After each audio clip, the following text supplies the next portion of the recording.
Progressive is America's #1 motorcycle insurer, so we understand motorcycles. No, really, we have a bike translator. Okay, so this bike feels like he's capable of a little more than just trips to the convenience store. Oh, also, he wants to let you know that you can buy a gallon of ice cream instead of a pint every time. Those are his words. So he said roughly like, blink the last wheel. It doesn't really translate, but the way he said it was super funny. Get 24/7 roadside assistance with Progressive. Progressive Casualty Insurance Company and affiliates. Roadside assistance subject to policy terms and limits and may require comprehensive coverage. Puppy dog bouncing in the box like this. Don't stop, bounce with it. Puppy dog bouncing in the box like this. Don't stop, bounce with it. You a good little puppy. You don't live on the street. You don't want no money. You want something to eat. Got your own water bowl. You don't need my drink. Take a shit and walk off like your shit don't stink. You your own boss. You don't need no leash. All you shot. Bounce like this. Don't stop. I love that damn song. I love the song. I love the video. I could watch it all day. It makes me so happy. It seriously. And I am so glad that I was able to share that with you on the video live stream. It is now burned into your brains. You will never have anything else get into your brain today. No work will be accomplished because of puppy dog, bounce like this. Don't stop, get with it. God. Holy moly. So I am so glad that you are here with me in the Baldwin Ace Hardware Fear Bunker studio. Baldwin Ace Hardware, a beacon of DIY awesomeness in the Northland. Thank you. The Eric Zane Show podcast is underway after a little bit of time off. I'll be weaving my time away into the show as it progresses. It was a pretty excellent amount of time to just kind of do nothing. When I say nothing, I mean I did a lot. But it was just the same thing over and over again in the way that I relax. And for me, as of this point in time, there was a time when my way of relaxing was going out on these stupid 100-mile bike rides, which I still cannot believe there was a point in my life when I did that. That all changed, though, when we started camping regularly and then ended up buying that piece of property off my dad. It's like, all right, now it's time to do... We're supposed to be sitting by the fire eating s'mores. But do I do that? No. Because ever since I needed, you need firewood for that damn fire. So we go out and I get the damn fucking firewood. And I'm, where I'm at up north, it's, again, surrounded by forests. So I don't really have to bring down trees. The trees are down. There's just everywhere you turn, there's gigantic trees that have fallen over the years. So I don't have to do anything more than just cut those damn things up, haul them out of the forest, and they're cut into log size, and then split them. And I've gotten pretty good at actually doing that. So, all right, did all that, and that was basically my entire week. Eating like an idiot. As you know, calories do not count on vacation. I found in this shed that I have up north, this fucking glorious Lodge cookware tripod. And you put this thing over a fire. So the fire burns and then it's all hot. And then you put the tripod over there and there's a chain that dangles down. And then the chain holds on to an enormous cast iron Dutch oven.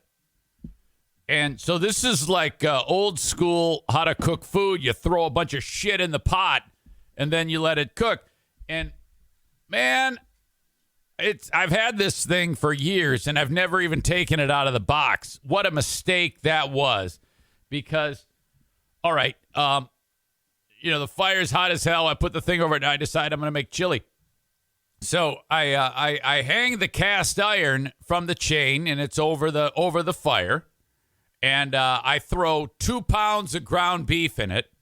And I've got this little chili station to the side of this open fire.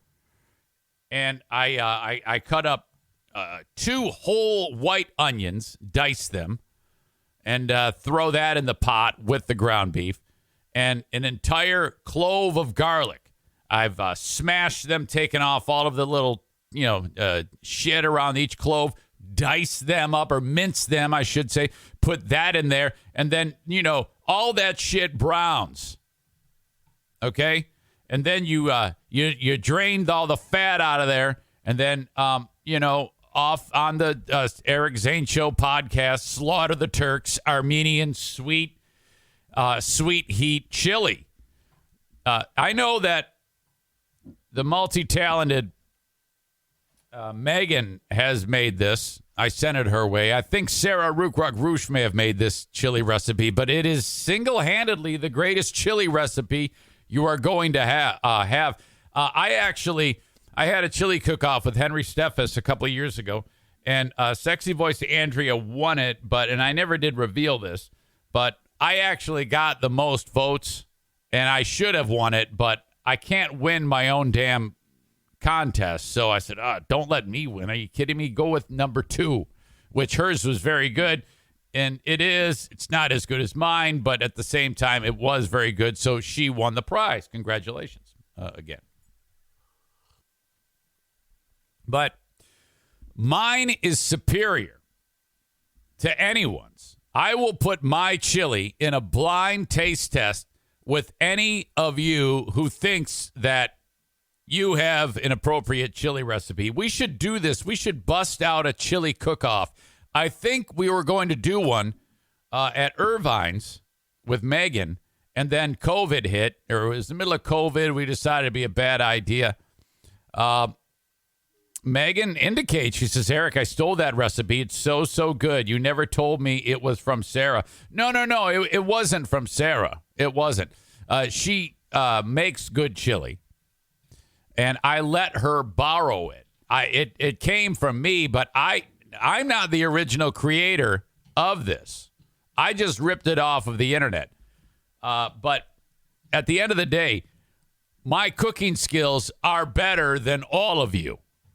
Okay, you're all very good, but I have it down. It's patience, it's time, it's letting the play. It's like a screen pass in the NFL. You got to let that fucking shit. You got to get all those pulling linemen out in front. That convoy of players. So, I will beat any of you in a chili cook-off. I got dibs on that recipe. Megan, you can't make that. But yeah, we got to have a chili cook-off at Irvine's, Megan. And what we'll do is we'll do it for charity, maybe Casa, whatever. It'd be awesome. Maybe even have it as part of the freaking Metro Cruise auto show that you're having, car show. I don't know. But anyway, so the meat is in there, and it's like, old school cooking over an open fire. And then, you add the tomatoes, the tomato sauce right out of the can. You add beef broth to it. And then the spices, you're looking at cayenne pepper, chili powder. I don't know. Key, though, is 2 8-ounce cans of Bush's original baked beans. You're like, what? It also has 2 big cans of red kidney beans. So, yeah, you had those Bush's baked beans right in there. And then you have brown sugar. So that's how it gets you sweet on the front. As soon as that cayenne and that chili powder hits the back of your throat, though, it's going to heat it up, man. But it's not overpowering. You can't put too much chili powder. And for some of you, you're going to have to experiment. But this is the best fucking chili recipe on the planet. Now, I will link it up in the show notes of this podcast. It is a showstopper. And then when you heat it up, or when you getting ready to eat, go ahead and put some cheddar cheese on top of that. And some sour cream, too. Maybe not on the sour cream because it kind of changes the flavor to some degree.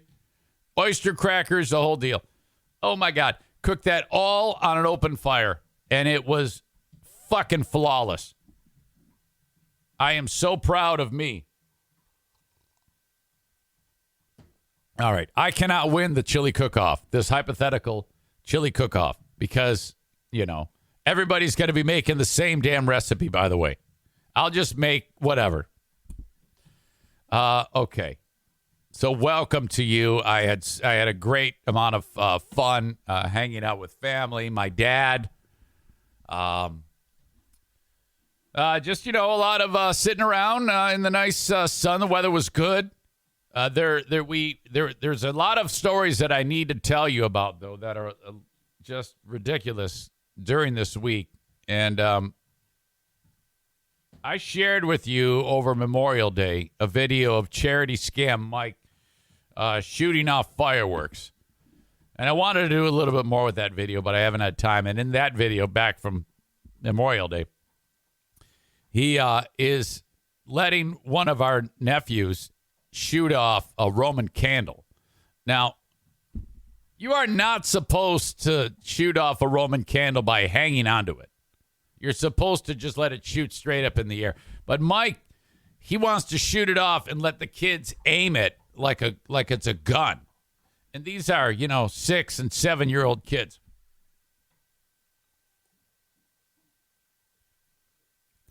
But if you remember, and I did show this video on the live stream, he started by pouring gasoline on a fire, and then he backed off about 30, 40 feet, and the idea is light the Roman candle and shoot it into the fire so that the fire explodes. Yes, I'm like, oh my God. Well, there's all these kids running around, and he lights the Roman candle, and it's aiming backwards. He's holding it backwards, and the kids are walking behind him, and it goes off. Holy shit. Nothing happened in that incident, but it was like, you idiot, what are you doing? So then he flipped it over. So somebody's going to get hurt. He goes ahead and he buys a ton of fireworks. Fast forward to this most recent week. Now, this is not what I'm about to show you, and I'll link it up when the show is done. What I'm about to show you has happened before to this group.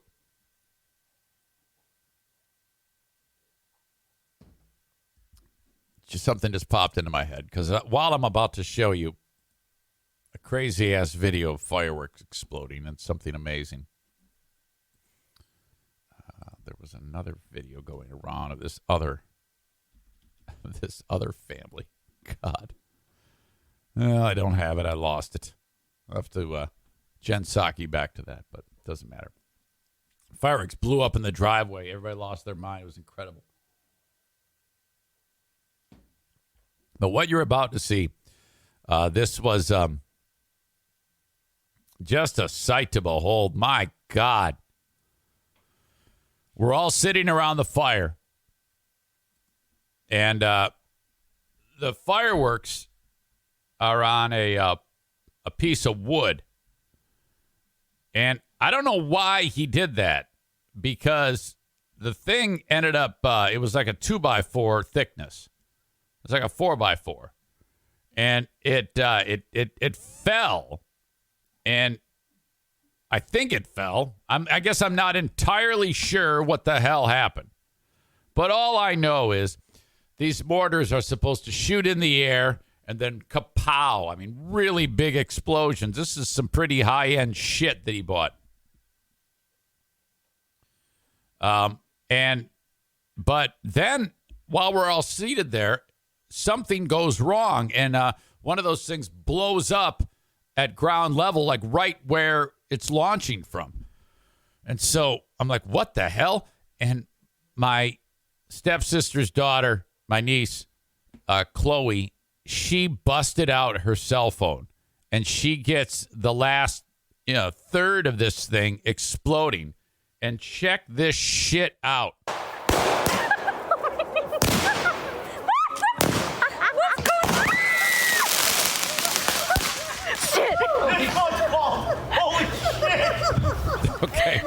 Okay, now the guy with the hood is my dad. Kevin and I are seated right next to each other. We did not move. But, man, but it could vary. One of those flew right by me, and the neighbor next door to where Mike lives, it's a bed and breakfast, and there's this family with little kids in there sleeping, and they were no doubt freaking out because this thing blew up right next to their place, right next to these gigantic propane tanks. I'm like, holy shit. Look at that. That's Diana. Shit. This one's called Holy Shit.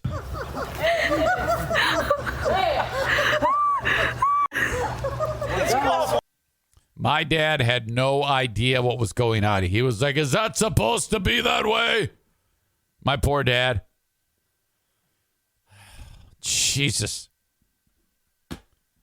Every year, there's always some type of incident that happens. But we were that could have seriously have been a major catastrophe. It was great. I got to spend a lot of time with my dad.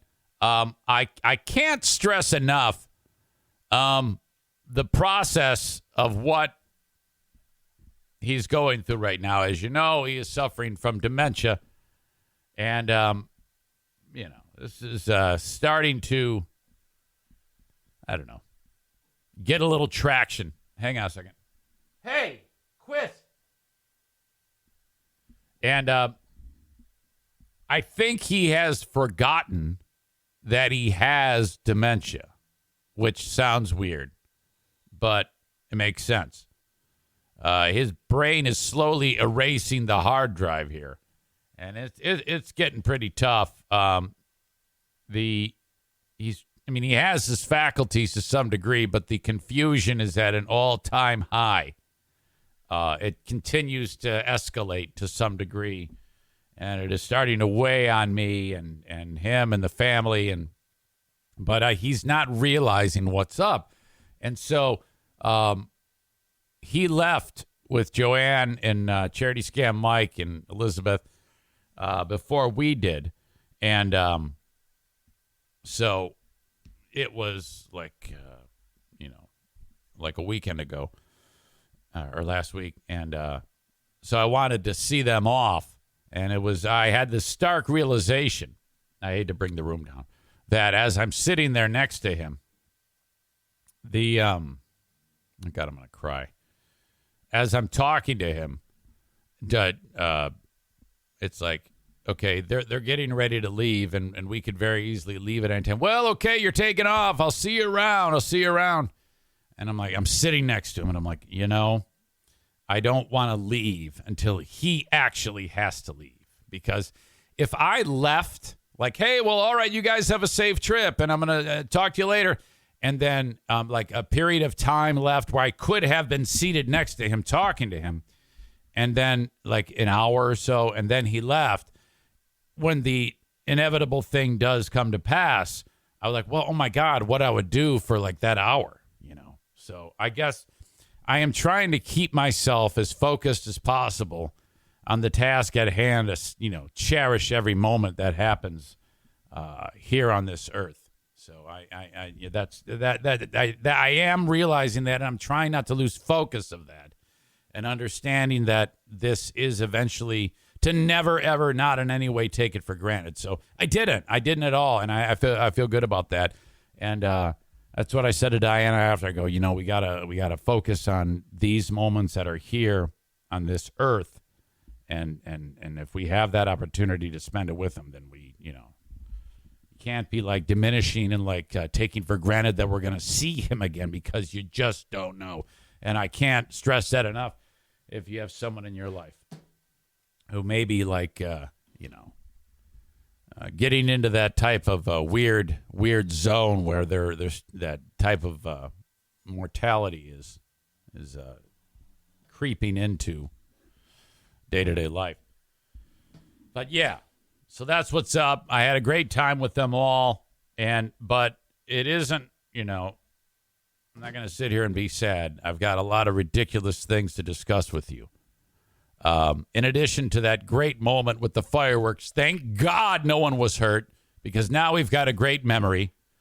My dad, speaking of him, he has a tendency, as you know, to say some things that he's not really sure. Well, he doesn't really think that there's anything wrong with it. And I don't think that this is dementia. I think it's just him.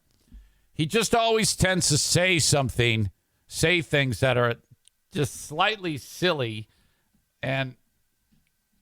But he's able to, there's enough wiggle room and when he says things that it's not a big deal, I guess, but it can be. You know, it's kind of hard to describe, but as we were seated there around the fire, we had someone just show up. And what I mean by that is in this area of Michigan, there's this old lady named Dolly who lives right around the corner from where my place is.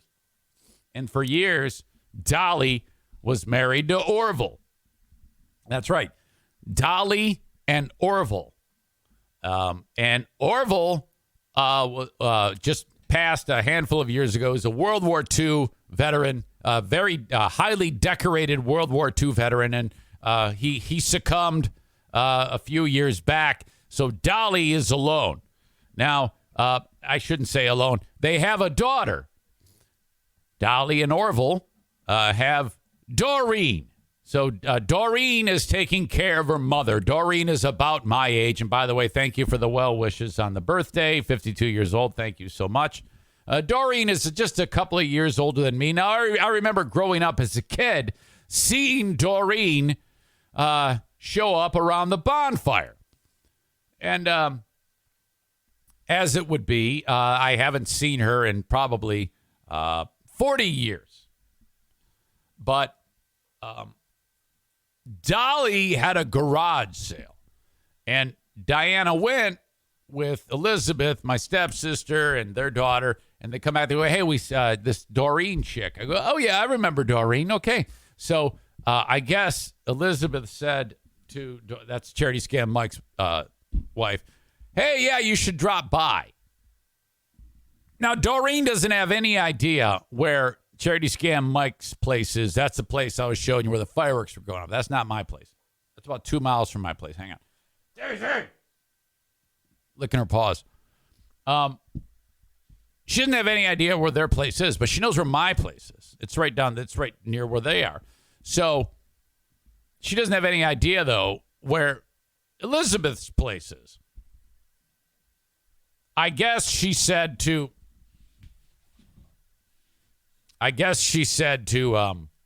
her mother, Dolly, "Yeah, I'm going to go see those people," because they said to come on over. Now, I don't know about you, but when someone says, "Yeah, you should drop by," they don't mean it. If someone looks you in the face and says, "Yeah, swing on by," no one means that. You can't just drop by. But these are hill people. These are Grayling Hill people. So that means night out on the town. I pull up to Charity Scam Mike's place, and there's a car we don't recognize. And someone says, "Hey, that chick from the garage sale, Doreen, is here."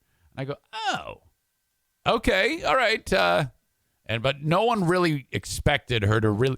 That's the thing. If you don't tell people, "Hey, swing on by," if you don't really want them there. Do not say that, because you might encounter someone like a Grayling Hill person who is going to take you up on the offer. So there she is. And now she looks like the same. She hasn't aged a bit. But, this is a hill person. So, whatever. I don't. This is the type of chick who you would expect to see like climbing in a window in the Capitol. After the window gets busted out and she's climbing through, and then the Secret Service shoots her in the face. This is the type of chick that we're talking about here. This is a hill person. So, the years have been, this is, normal. This is considered a hot chick in northern Michigan. This is a stone cold fox. Now, their standards are way low. She hangs out with us, and the fireworks explode, and she's got the gift of gab. She's excellent. She talks all the time. Cannot shut up. So she fit right in with the group. In fact, I would say she's dominating the conversation. But there was one time when she stopped talking completely. And that was when my dad asked her a question because she was complaining about foot pain. That's right. We're talking about foot pain. And it went so far that while she's talking about it, she took off her shoe and her sock. And I'm not kidding you. And she's holding up her foot to the group and saying, you see this right here? And she's explaining her foot pain. So that's hysterical. And hang on. Knock it the fuck off. Shh. Come here. Daisy. While she's showing us the foot, Diana and Elizabeth are just drinking, okay? And the reason why they're drinking is because you ever when someone's doing something that's uncomfortable or awkward, you do the old Jesse Pinkman at the table with Skyler and Mr. White, and he's just drinking. He's looking around, he's drinking. Oh my God, fucking cringeworthy moment. So they're like drinking heavily as she's holding up this gnarly ass foot. And then my dad asks the question that stops the show. So, do you work on your hands and knees? And then I go, wait a minute, do you work on your hands and knees? And she goes, and she stops talking. She goes, do I work on my hands and knees? And so I don't know about you, but because afterwards I'm like, Dad, why did you say that? And Joanne's like, you said that, Rob? You asked her if she works on her hands and knees? And he goes, yeah, what's wrong with that? I go, well, I don't know about you, but everybody in this room or around the fire here seems to think that if you ask someone if they work on their hands and knees, it could be interpreted as you're asking them if they're a hooker or they're in the sex trade or they're a prostitute or they're just, whatever, having random sex with other area hill people. Asking that question is probably, and he had no idea the significance of asking the question, how it could be construed as, do you work on your hands and knees, as being Doreen being a filthy slut. But Diana and Elizabeth, they grab their wine glasses and they're like going, ooh, sippy, sippy, sippy, sippy. They're trying not to laugh as Diana is like, holy fuck. And Liz is she's just chugging the wine over that question. And my God. So my dad is having a question and answer with this chick about whether or not she works on her hands and knees. Joanne wasn't paying attention, but after Doreen finally fucking left, we broke the news to her what my dad asked her, and she was just beside herself. She was like, Rob! And he's like, what? What is it, guy? What is it? What? So, all right. That ends. Now, the next night, the epilogue here is we go back over to their place and light off more fireworks. No one gets hurt. It's sweet. It's great. We go home. And then the following morning, so this is 36 hours later, I go over there again, and they said, yeah, Doreen came over again at 11:30 at night. And that is, I guess, a regular thing with these hill people. You just come over, when you want to talk about like things like overthrowing the government and MAGA and militias and foot pain and whether or not people work on their hands and knees, you just walk in. So they're all getting ready for bed at 11:30 at night, and you look, and there she is. Hey, how's it going? Hey, and she shows up again. And she brought her mother with her, who is in her early 80s.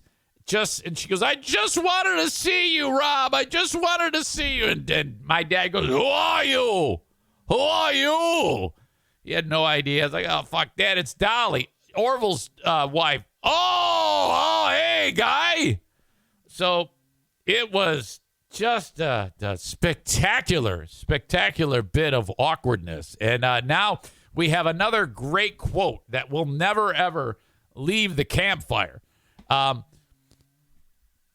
When we are looking back on my dad's beautiful, wonderful life, in decades, when we are in our 60s and our 70s and our 80s, we'll say, you remember that time when your dad asked Doreen if she works on her hands and knees like some kind of filthy whore?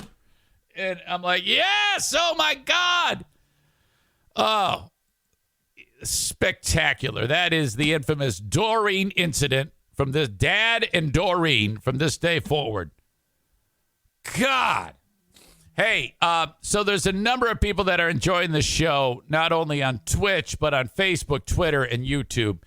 And I like to do a handful of minutes for that crowd on Facebook, Twitter, and YouTube. And then I got to set you free. Why don't you, babe? If you want the rest of the show, you got to go to twitch.tv/Eric Zane Live. I hope you've enjoyed this. I know I've enjoyed you being here. I know I've enjoyed you enjoying me. But I got to say goodbye. You want the full show, the rest of the show, it's at twitch.tv/Eric Zane Live. You can watch it at any time. The replay later on, you can watch the full show live without me having to interrupt you like I'm about to. So what I'm saying is Facebook, YouTube, and Twitter. You cannot get the full show on those platforms. You can only get the full show on Twitch, twitch.tv/Eric Zane Live. So go there and join. Follow me right there. You can also subscribe to it if you ever want the show with no commercial interruptions. And as always, wherever you download podcasts, you can get the audio podcast. Just search Eric Zane Show Podcast, and there you go. So thank you. They are now gone, and we are together again. Twitch and Facebook brought to you by Irvine's Auto Repair, Grand Rapids Hybrid and EV. Thank you very much. Twitter brought to you by Blue Frost IT, at Eric Zane Show on Twitter. And then YouTube, the almighty YouTube. Follow the page, subscribe to it, I should say. Hit the thumbs up button whenever I go live. And, and hit the bell notification, brought to you by Frank Fuss, My Policy Shop Insurance. All right. I saw the Elvis film over the weekend, and you got to know that in Grayling, there is an old school theater that the building is 150 years old, and it's been a theater for about 107. It is called the Rialto Theater. I've mentioned it before on the show, and but it is a old school place, and they by the way, Stevie says the girl is lonely, referring to Doreen. Absolutely. And we loved her. I don't want you to get the wrong idea that we were hating on her or anything like that. But she did just kind of show up. I guess let that be a maybe we should invite her over from time to time. And I don't have a problem with that. She actually was pretty good conversing. And I understand. But it was just funny. Do you work on your hands and knees? While I'm at it, getting back to the story, this theater this isn't like Celebration Cinema. This is old school, and the frickin' seats are threadbare. You walk in, you buy a ticket the second you walk in the door, and you buy your concessions too. I'll take one ticket, a popcorn, and a drink. You get all that shit. You go, and it's just one theater. You sit down. They're showing the Elvis movie until for most of the month. So the place was packed. And all the people, all the tourists that come to this part of the state, they want to see this damn movie. Now, I didn't even know the damn thing was out. I didn't even know the thing was made. I had no idea. I don't know who the kid is who played Elvis Presley, but this fucking guy was great. Something Butler. I don't know. Aiden Butler. Is that his name? And can I just say this? I have always thought that Elvis Presley was one of the most beautiful people that has ever been on the face of the earth. You see Elvis's face, especially young Elvis from the time, you ain't nothing but a hound dog, up to where he wore the Austin Butler, that's his name, when he wore the all black suit on the Christmas special. My God, what a fucking stud. Jesus. The amount of poon that guy must have slayed over the years. I mean, really, really incredible. So, Jesus. And then the guy, Austin Butler, here's the thing. He did such a good job, and he's more photogenic than Elvis Presley, I think. He might be one of the most handsome people on the planet. That guy makes gay men and women horny. I'm not gay, and I think if someone said, how much would it cost for you to blow Austin Butler when he's made up like Elvis Presley? And, like, for example, if there was some ugly mongrel who I saw at the local Dairy Queen in Grayling, it would take several $1 million to blow that guy. I think I would blow Austin Butler for $5,000. I am lowering the price, and I would probably enjoy it because he's so unbelievably photogenic. I'm just going to say it. He's freaking beautiful. Okay? I'm not going to spoil anything. There's a lot of shit I did not know about Elvis.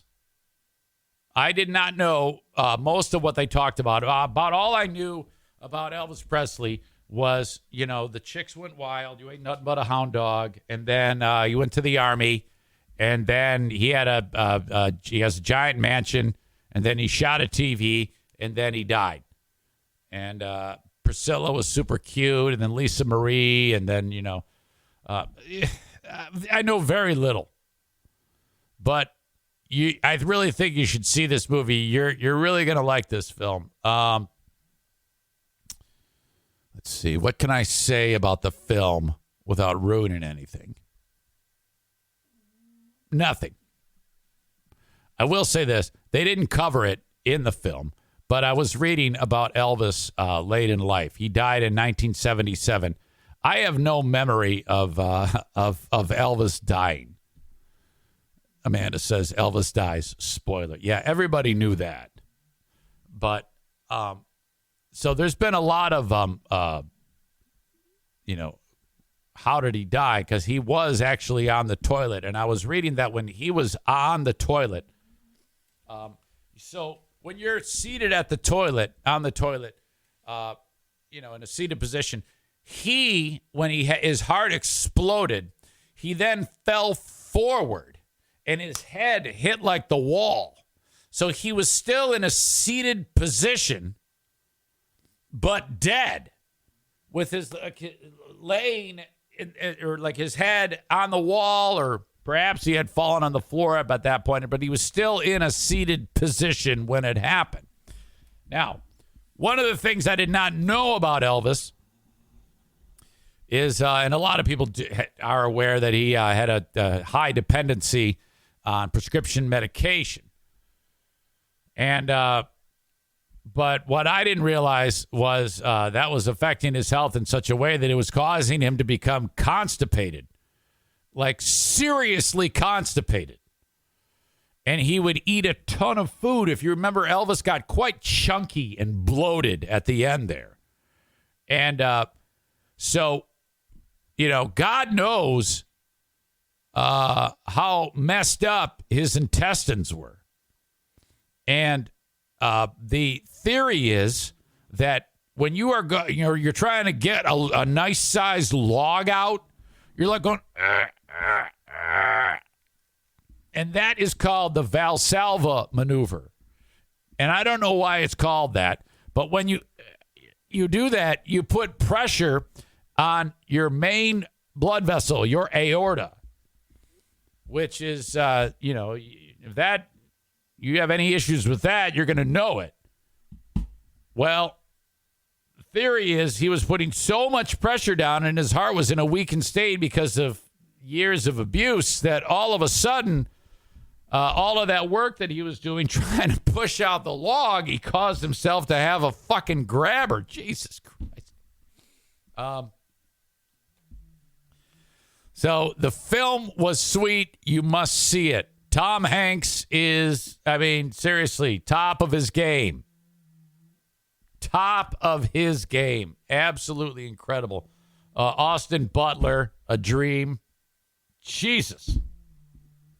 Absolutely awesome. I love that movie.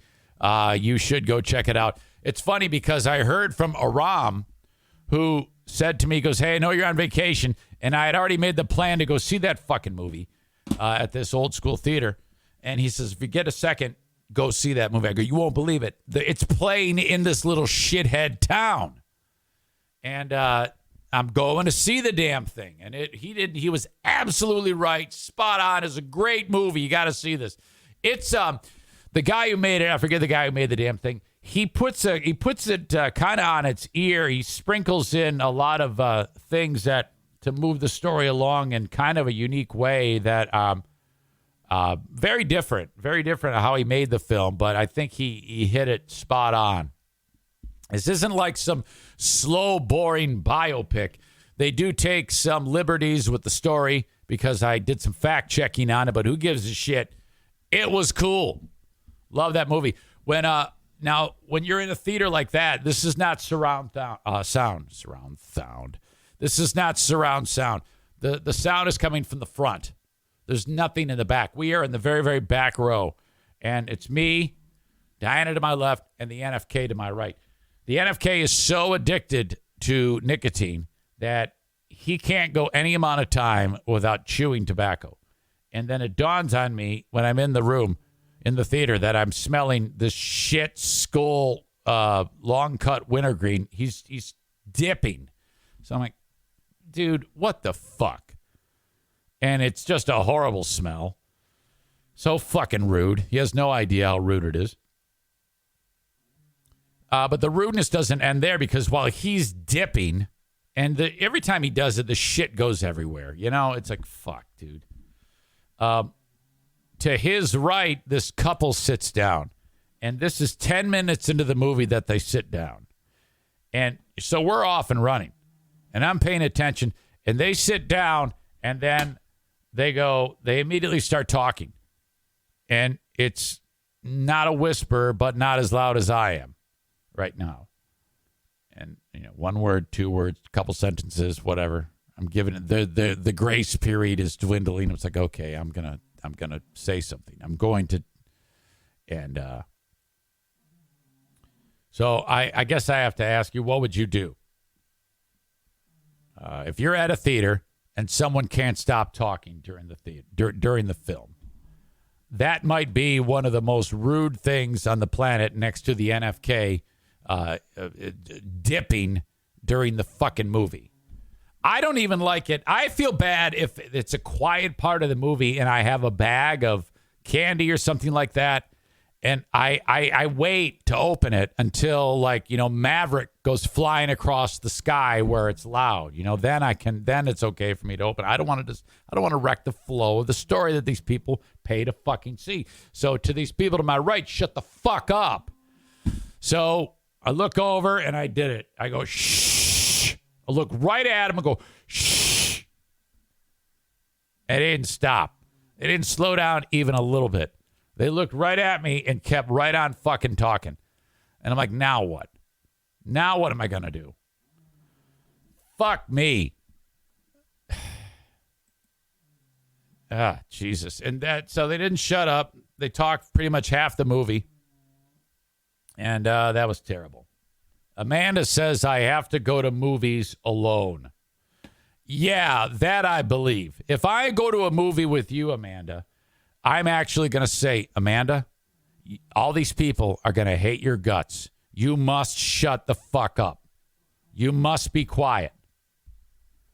I welcome in, I don't know what this means, ICOKKKE8I9. What? I welcome you. It looks like you're new, asking the question, who is the NFK? That is No Filter Kevin. You look new. I appreciate you. Hope you have a good time here. Wildflower 25 appears to be new. Thank you. Glad you are here. If you want the audio version of this, of course, you can go to Eric Zane Show, wherever you download podcasts. Stevie, I thought you were PSN Bleach earlier. My apologies. You're Hissy Fit 4711. Who the hell is PSN Bleach again? Fuck me. All right. Enjoy yourselves. Make yourselves at home. Glad you're here. Yesterday, I had to return a bunch of cans. Did so at Meijer. Ton of money. $17. Excellent. That money goes right to retirement. I'm not even kidding. I'm the guy that gets all this money for cans, gets my little things, and I go to the customer service desk and I actually get physical dollars, drive to the bank, deposit $17 into the ATM. I'm not kidding you. It's this basic. Open up the investment app, the actual app, and then take $17 from my checking account and put it into my retirement, my individual retirement account. I do that because if I don't do that, I will spend that money. And I don't want to spend that money. God, Daisy, that fart, you asshole. And so this is part of my plan yesterday. I want to take back all these bottles and cans. So I do that. And then I'm waiting in line where it says line starts here in customer service. And this mom and the daughter are working with the customer service lady. So I'm standing there patiently. And this man comes around the corner. And I'm like, well, I must know this guy because out of his mouth, he goes, am I glad to be here? And he's looking right at me as he's walking towards me with his cart. And he's going to get in line behind me. And I go, oh, yeah? Why? You know, I'll bite. I mean, I got to, rather than just staring at my phone, I'm like, I'll talk to this fucker. He goes, boy, am I glad to be here? And I go, well, yeah, why? Well, because it's air conditioned. And I go, okay, all right. Now, this conversation could have gone one of a million directions. I could have said, no AC at home, huh? Or something like that. I could have gone that direction. But he took off on his own. He said, it is sweltering out there. And it really wasn't. Probably like 78 degrees. You know, wasn't too god-awful bad.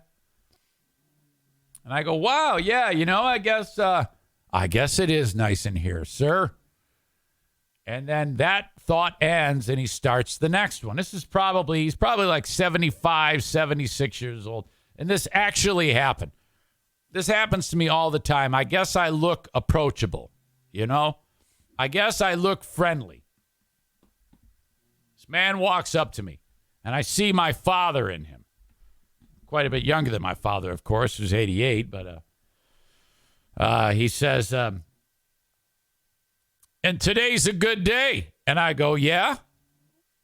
Why?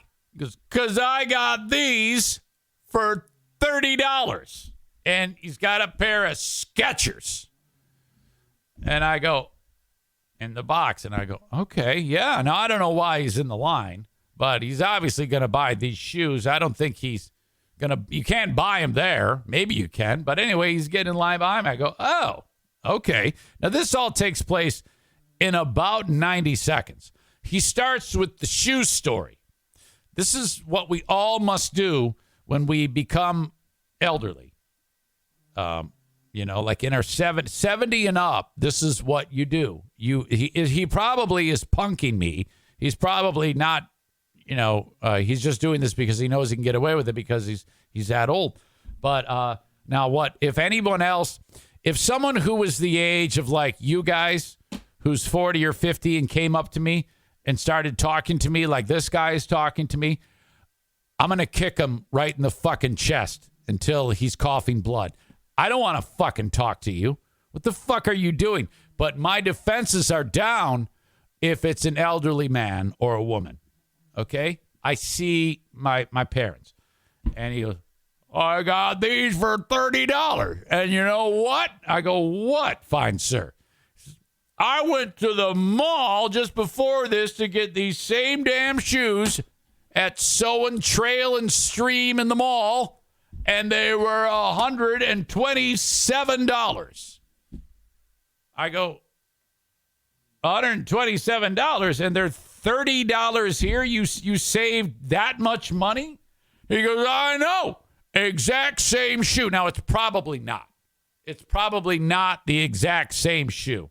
Okay? In fact, what he's describing probably didn't even happen. It's probably a figment of his fucking imagination, but who gives a shit? I'm engaging him. He's talking to me. It's fine. And now this is perfect because normally I would feel trapped in this scenario, but I know I've got an out. As soon as the mom and the daughter working with the lady at the customer service desk leaves, I'm out. I'm like, hey, good talking to you. I know that this is going to end. So I'm fully engaged with this man who may just be fucking with me or he's absolutely crazy. Who knows? And he goes, yeah, 1,000%. I just saved 1,000%. And I go, well, that's great. I'm glad you did. That is a hell of a bargain. See? And he holds up the price tag. He points to it. 30. I go, yes, it is 30. Good for you. He goes, boy, my wife, she could see me right now. She's going to be so proud of me. And I'm like, well, is she not with us? Is this why I'm getting the conversation? Is he lonely like our pal Doreen, who you now know about? And he goes, when I get home, she's going to be overjoyed. Oh, she's still with us. Okay, great. I go, wow, yeah, well, that is. He goes, 53 years of marriage.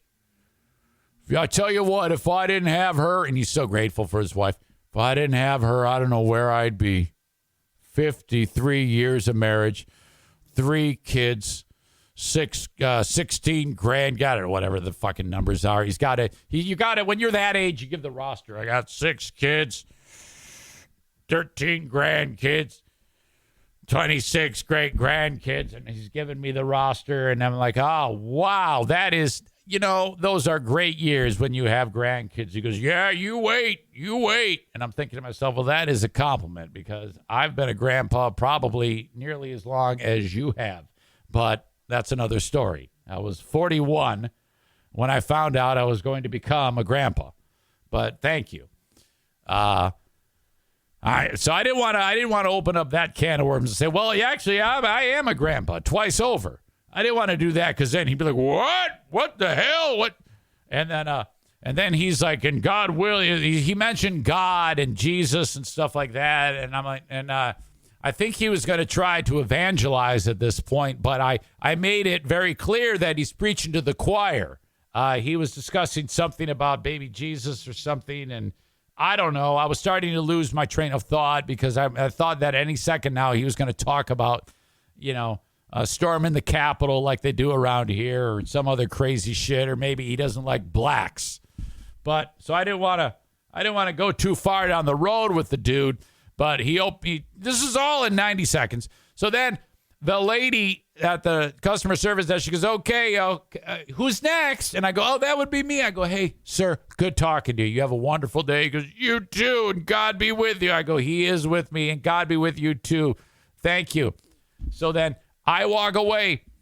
And just as I'm walking away and getting close to the cashier, the customer service chick, another dude, also old, comes around that corner, and he's got a full cart of shit. For some reason, he wants to go to the customer service.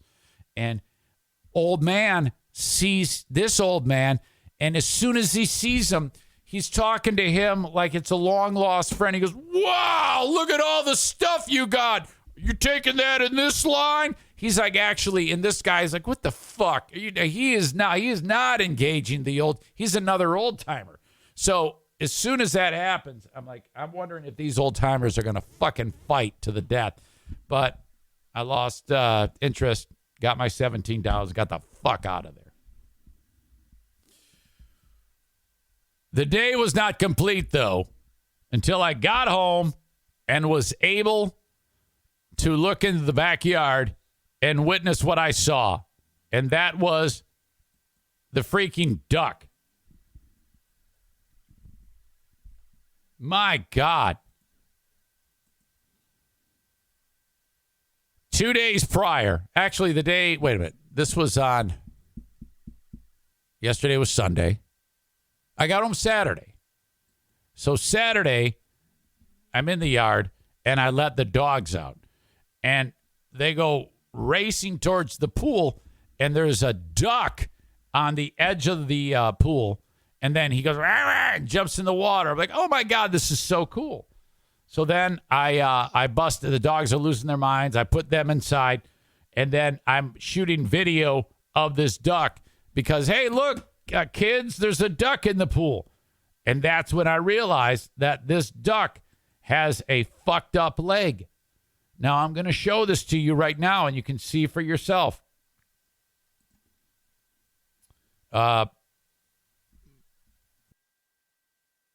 This is the duck. Oops. There he is. Hold on a second here. I actually want to get the sound of him. I think you can hear him, but I feel like I'm fucking this up. And I'm always, oh no, I'm ruining stuff. All right, here you go. This is the duck.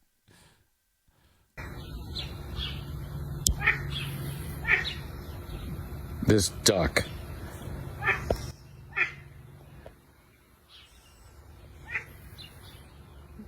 He got here yesterday. Now, you'll notice that one flipper is all jacked. It looks like Joe Theismann's leg.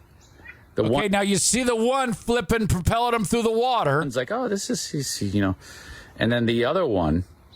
And now he's going to turn. He's got this weird wonky thing going on.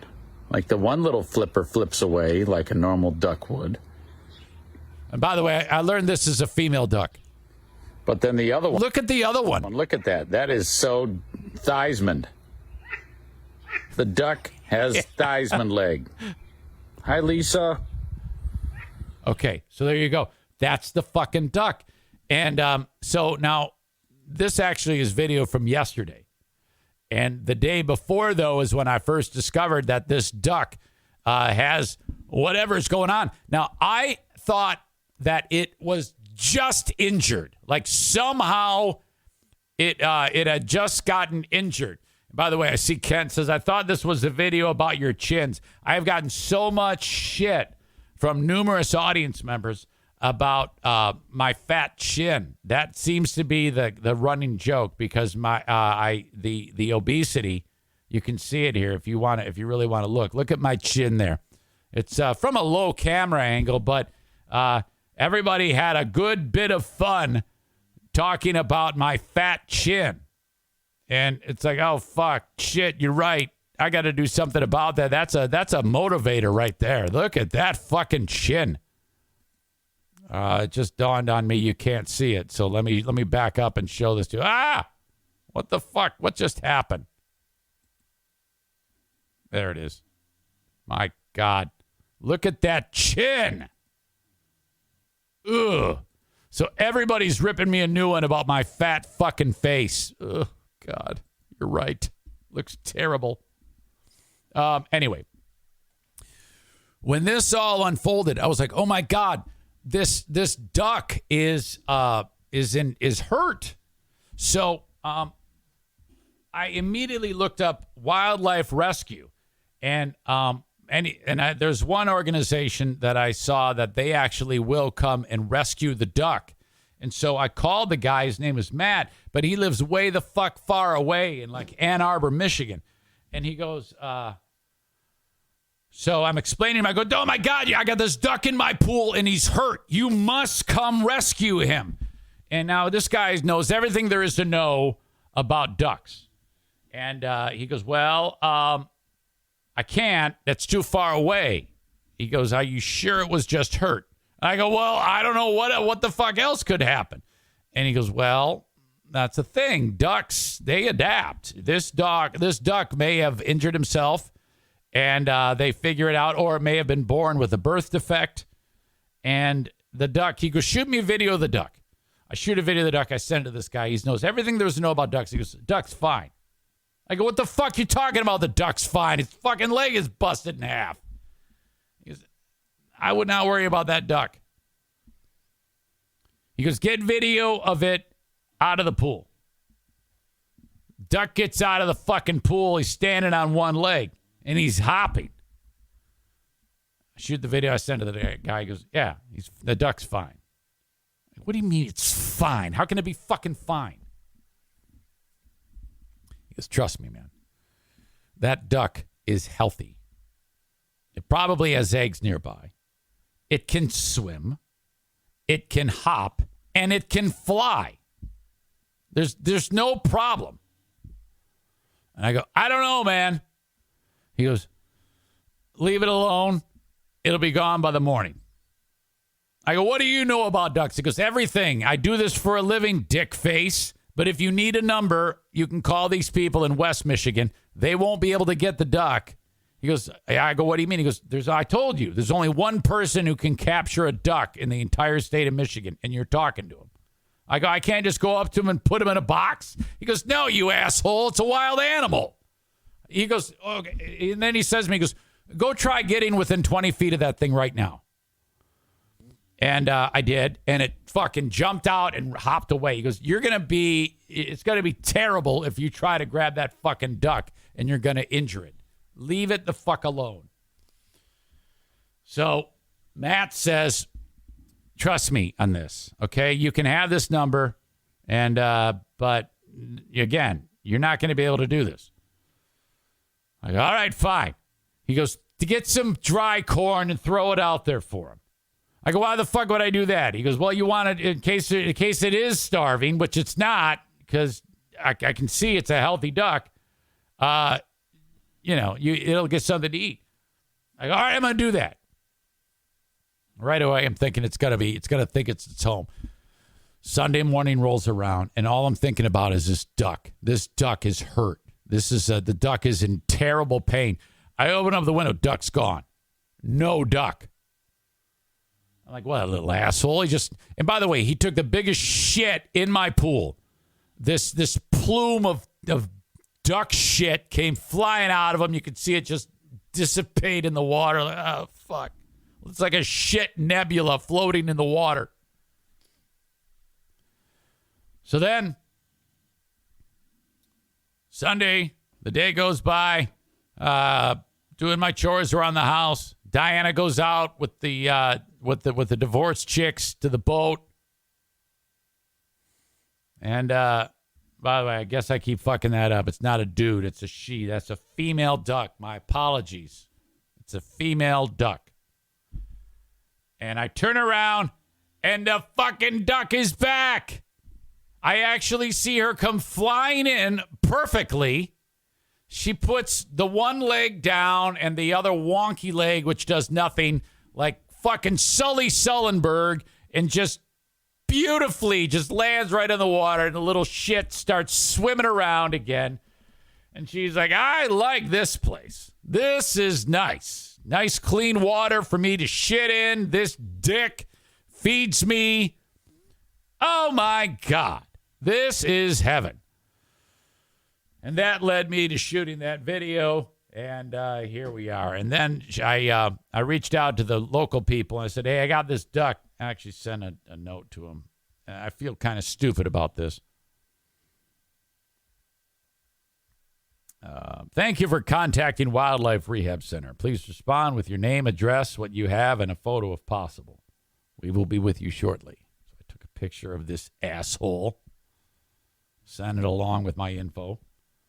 And I wrote, the duck only has one functioning leg. I guess I'm not sure if he's had an issue for a long time or if it just happened.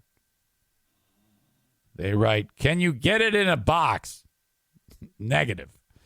I have a feeling this is a birth defect on the animal, and it has adapted. It took off again right after I called you. Other than the wonky-looking leg, the bird looks like it's in perfect health. I don't think it's in any distress after watching it. I'm such a fucking sucker for animals. Seriously. Oh, my God.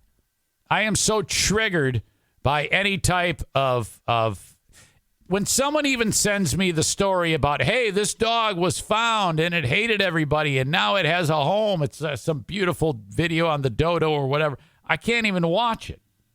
Someone sent me a video of a seabird floating around on the ocean and a shark comes up and eats the fucking slow bird. No way. I can't watch that shit. Don't send me videos of animals in distress. Are you kidding me? I'm this close to becoming a vegetarian. Maybe not. You know what I mean.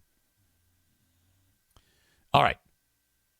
I cannot believe I have eaten through an hour and 8 minutes of podcast with A, not peeing my pants, B, not even getting to one of these amazing sponsors. So what I'm going to do here is give you a big, bold, beautiful chunk of the amazing businesses that help keep me solvent on the Eric Zane Show free podcast. And I know I have a couple new people here today, just so you know. I do this free podcast every single day. And if you support it, awesome. I appreciate that. But I also do a second podcast every day on the Patreon platform. That is basically OnlyFans minus the porno. Patreon.com/Eric Zane. Patreon.com/Eric Zane. And I am in this kind of weird spot right now where there's been like this growing movement of anti-Eric Zane sentiment. And there's a percentage of the audience who are extremely pissed off and frustrated with me beyond belief. I talked about this. This movement is building momentum. And so I'm calling it the Great Zaniac Exodus of 2022. And the idea is they're like, well, then what? It's all your fault. What the fuck are you doing? It's like, I don't know. Dude, I can't tell you what I'm doing on a regular basis. All I'll tell you is that I'm doing a show and for whatever reason, it is just blowing up. The Patreon is slowly becoming just a decimated wasteland of dead souls who have fled the show. I posted about this right at the start of vacation that the Great Zaniac Exodus continues. And in fact, I had a couple of heavy hitters that fled at the end of the last month. And all I can do is just post, hey, I need people to replace the people that have left the show. We need to have an audience there. Now, I've said long ago that I will continue to do the Patreon until... Okay, losing fitness, gaining weight, that all hurts a person mentally. Honest to God, that can affect your relationships. It's time to turn this thing around. I want to help you feel better. And all you have to do is decide that you want to try. I want you to try this as you're trying to turn things around. It's the Bod app. This thing is amazing. You don't need a ton of weights to do this. You can do it in your home with no weights. You can do it in the middle of nowhere like I do at Fear Bunker North. You can do it at the gym. The workouts are tailored to what you have to work with. And my gosh, they work everything.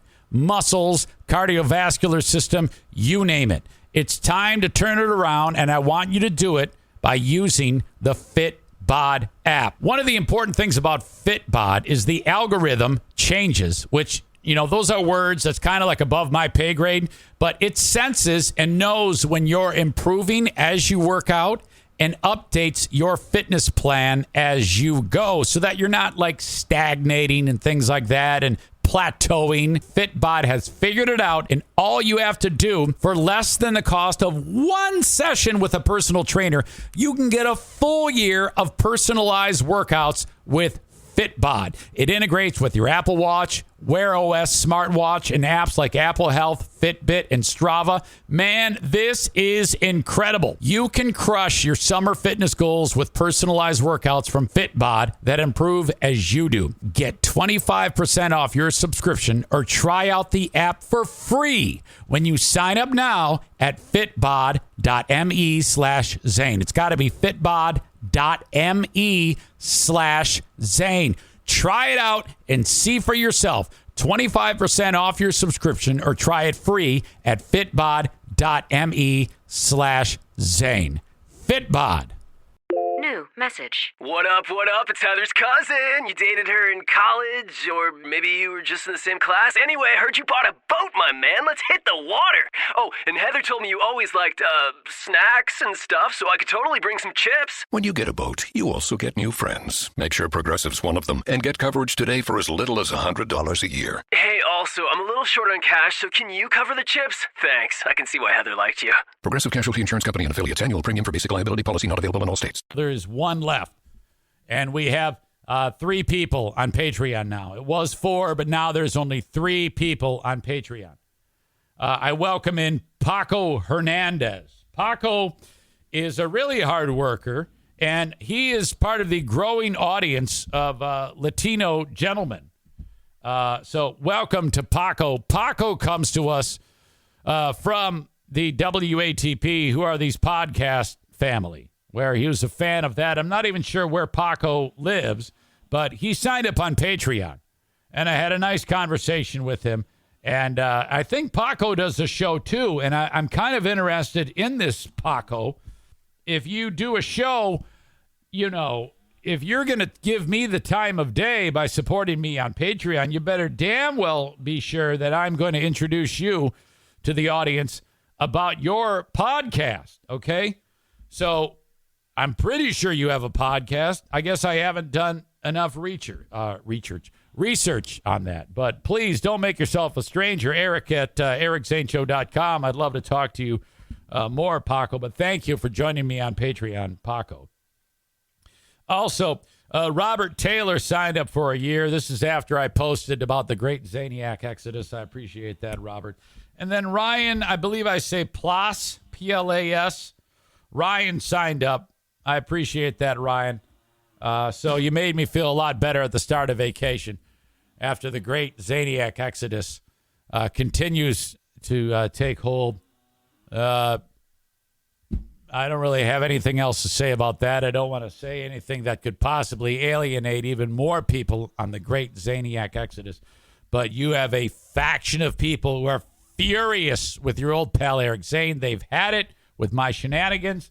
I have worn out my welcome, and that is it. They are responding in kind, and I cannot blame them. They are furious with me and frustrated. Why? I don't know. I haven't heard from anybody. All I see is that the numbers are staggering. There are 2 terrible number sequences to deal with. 3, Ukrainian dead, mass shootings, and departed members of Patreon on the great Zaniac Exodus of 2022. Mine is the most debilitating. Mine is the worst of all of those 3. Between me, people leaving the Patreon, mass shootings of kids in parades, and Ukrainian dead babies, mine is of the most significance. It's heartbreaking. It is absolutely heartbreaking. So thank you for signing up on Patreon to replace the lost.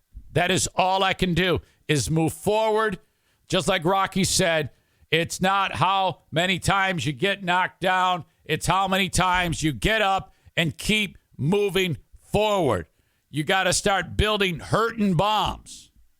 So if you would sign up on Patreon, I know this is a long sell for Patreon, but a closed mouth is a hungry mouth, so you better fucking believe I am going to fill those spots for those dearly departed members on Patreon. Thank you to all of you if you have given in the past and you have moved on. I appreciate all that you did for me. But I understand there comes a time when you must put your foot down for what I don't know. And I don't want to know. I just closed that book. Move forward. You're welcome to come back at any time. I will still love you just the same. Thank you. Thank you. Thank you. The Open and the live stream brought to you by Bennett Flooring Installation, 616-318-0167. If you need flooring installed in your house, this is the way to go, because these guys, I mean, seriously, fuck, man. Building their business one customer at a time. If you want to throw your cash towards a hardworking group, send it over to Bennett Flooring Installation. They'll work with you to get you the lowest price possible to get your flooring installed professionally. Love these guys so much. Go ahead and rip out the old shit on your own. I know you can do that. Who can't rip out the old flooring? That'll save you some cash. Get them to come to your place, measure the room. By the end of the day, you'll have an estimate on how much it's going to cost for you to have the flooring installed professionally by Bennett Flooring Installation. 616-318-0167 for Bennett Flooring Installation. Now, the flooring I want you to install, I want you to buy it at Johnson Carpet One Floor and Home Discount Outlet.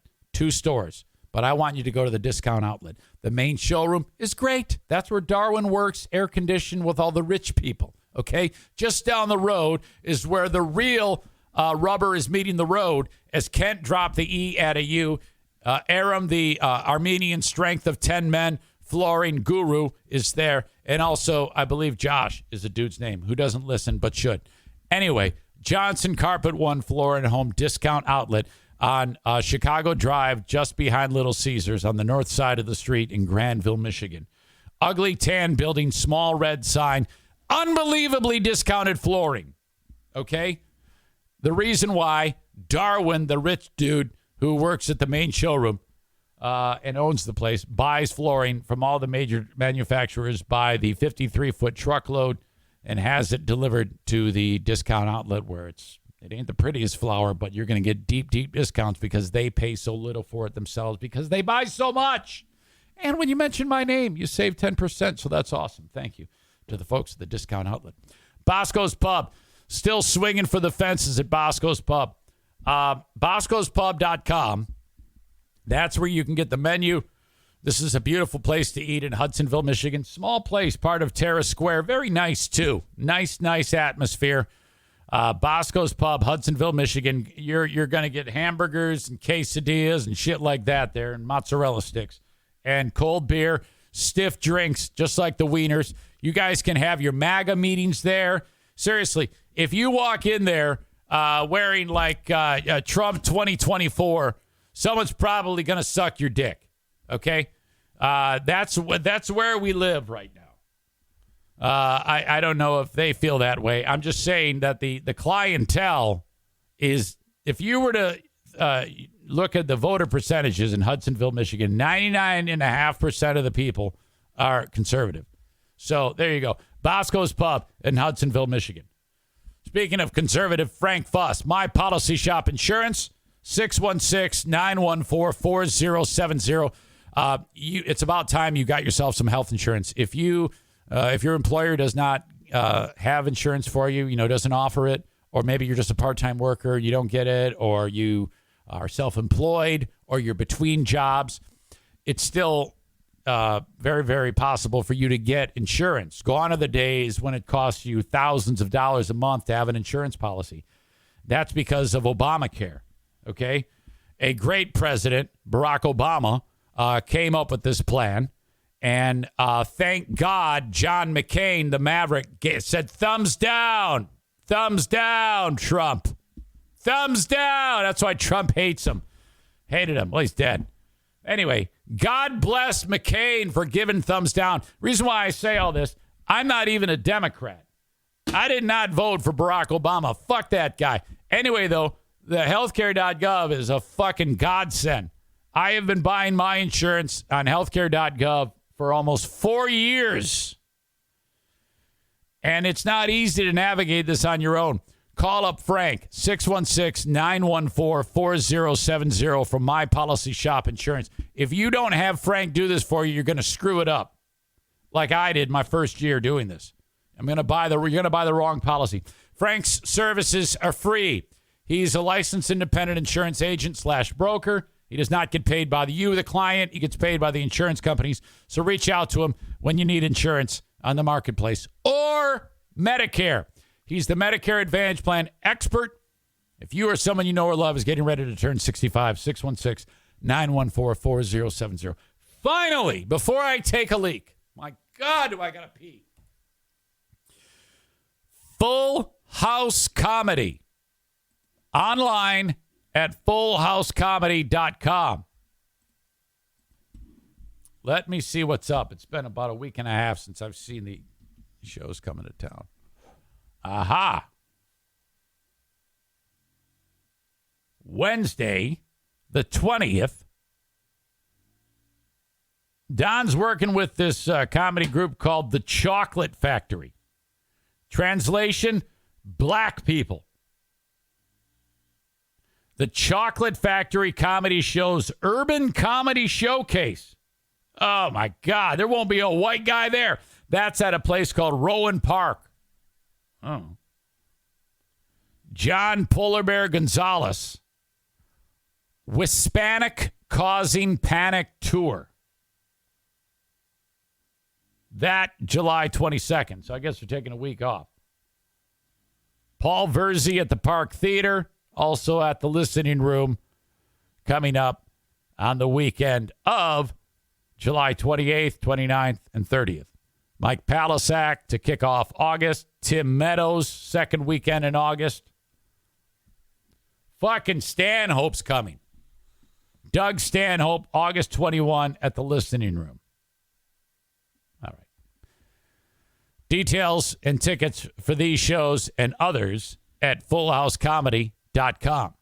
Go see a comedy show. All right. I am going to put pause here. Press pause. And take a break and go tinkle. I need to use the boys' room.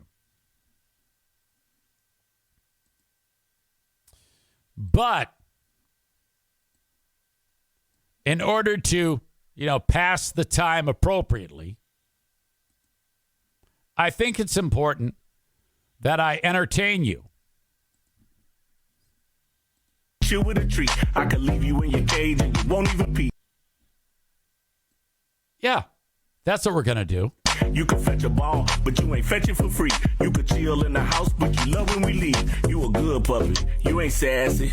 You don't lick me in the face, that's nasty. Said you a good puppy, you ain't sassy. And you don't lick me in the face, that's nasty. Hey, puppy dog bouncing in the box like this. Don't stop, bounce with it. Puppy dog bouncing in the box like this. Don't stop, bounce puppy. Puppy dog bouncing in the box like this. Don't stop, bounce with it. Puppy dog bouncing in the box like this. Don't stop, bounce with it. You a good little puppy, you don't live on the street. You don't want no money, you want something to eat. Got your own water bowl, you don't need my drink. Take a shit and walk off like your shit don't stink. You your own boss, you don't need no leash. All your shots up to date, you ain't got no fleas. Bouncing puppy like you're trying to get free. Bouncing puppy, little puppy, bouncing for me. You can hang with your girls or you can chill with a treat. I can leave you in your cage and you won't even pee. You can fetch a ball, but you ain't fetching for free. You can chill in the house, but you love when we leave. You a good puppy, you ain't sassy. You don't lick me in the face, that's nasty. Said you a good puppy, you ain't sassy. And you don't lick me in the face, that's nasty. Hey, puppy dog bouncing in the box like this. Don't stop, bounce with it. Puppy dog bouncing in the box like this. Don't stop, bounce puppy. Puppy dog bouncing in the box like this. Don't stop, bounce with it. Puppy dog bouncing in the box like this. Don't stop, bounce with it. You a good little puppy, you don't live on the street. You don't want no money, you want something to eat. Got your own water bowl, you don't need my drink. Take a shit and walk off like your shit don't stink. You your own boss, you don't need no leash. All your shots up to date, you ain't got no fleas. Bouncing puppy like you're trying to get free. Bouncing puppy, little puppy, bouncing for me. You can hang with your girls or you can chill with a treat. I can leave you in your cage and you won't even pee. You can fetch a ball, but you ain't fetching for free. You can chill in the house, but you love when we leave. You a good puppy, you ain't sassy. You don't lick me in the face, that's nasty. Said you a good puppy, you ain't sassy. And you don't lick me in the face, that's nasty. Hey, puppy dog bouncing in the box like this. Don't stop, bounce with it. Puppy dog bouncing in the box like this. Don't stop, bounce puppy. Puppy dog bouncing in the box like this. Don't stop, bounce with it. Puppy dog bouncing in the box like this. Don't stop, bounce with it. You a good little puppy. You don't live on the street. You don't want no money. You want something to eat. Got your own water bowl. You don't need my drink. Take a shit and walk off like your shit don't stink. You your own boss. You don't need no leash. All your shots up to date. You ain't got no fleas. Bouncing puppy like you're trying to get free. Bouncing little puppy, bouncing for me. You can hang with your girls or you can chill with a tree. I can leave you in your cage and you won't even pee. You can fetch a ball, but you ain't fetching for free. You can chill in the house, but you love when we leave. You a good puppy, you ain't sassy. You don't lick me in the face, that's nasty. Said you a good puppy, you ain't sassy. And you don't lick me in the face, that's nasty. Hey, puppy dog bouncing in the box like this. Don't stop, bounce with it. Puppy dog bouncing in the box like this. All right, hang on. All right. I want to watch it too with you. Don't stop, bounce puppy. Bounce puppy. Bouncing in the box like this. All right, that's enough. That's enough. That dog looks like a Jim Henson Muppet. It's hysterical. I love that so much. I can't get enough of it. Oh, my God. All right, yeah, all right. You say you want a revolution. Well, you know. By the way, when I was up north, they played, Q100 played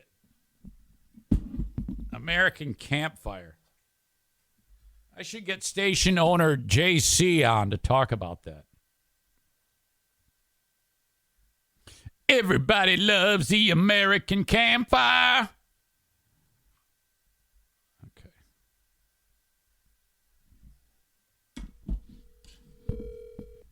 This is JC from Q100.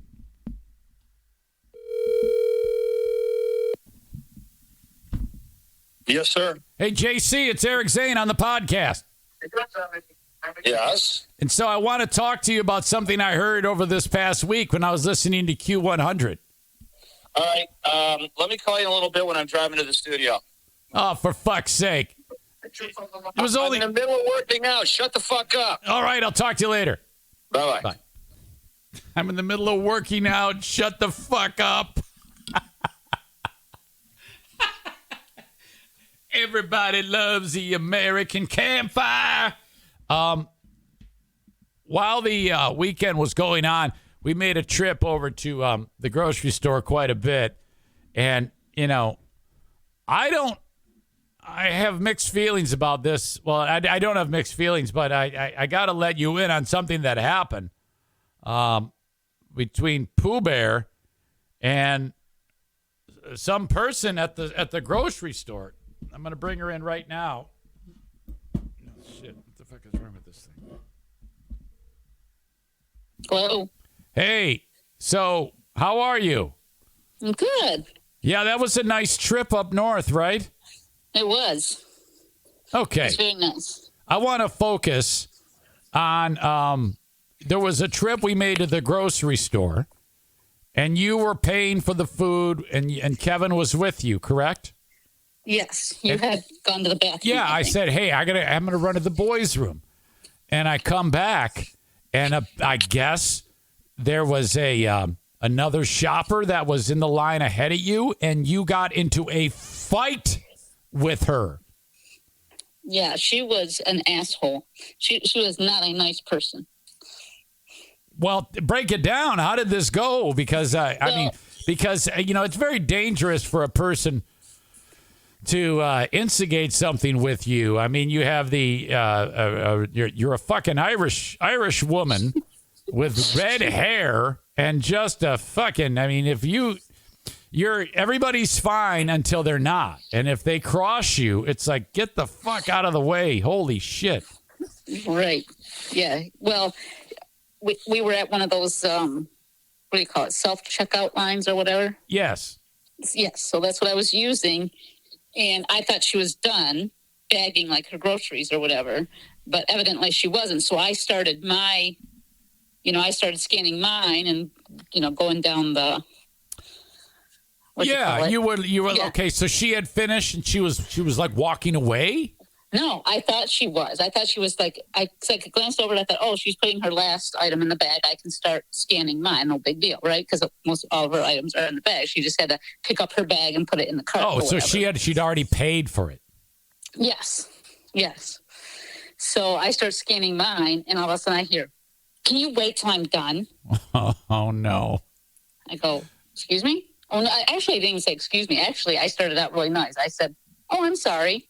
Okay, Goes, yeah. Because if you were to say excuse me, that is confrontational. But you said, "Oh, I'm sorry."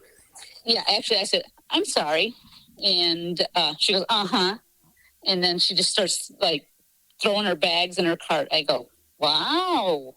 Oh, okay. So now she's showing her hand, and she's giving me a dirty look, and she's mumbling under her breath. I have no idea what she's saying because she's mumbling. Right. And that's that actually is touching a nerve. You don't like that.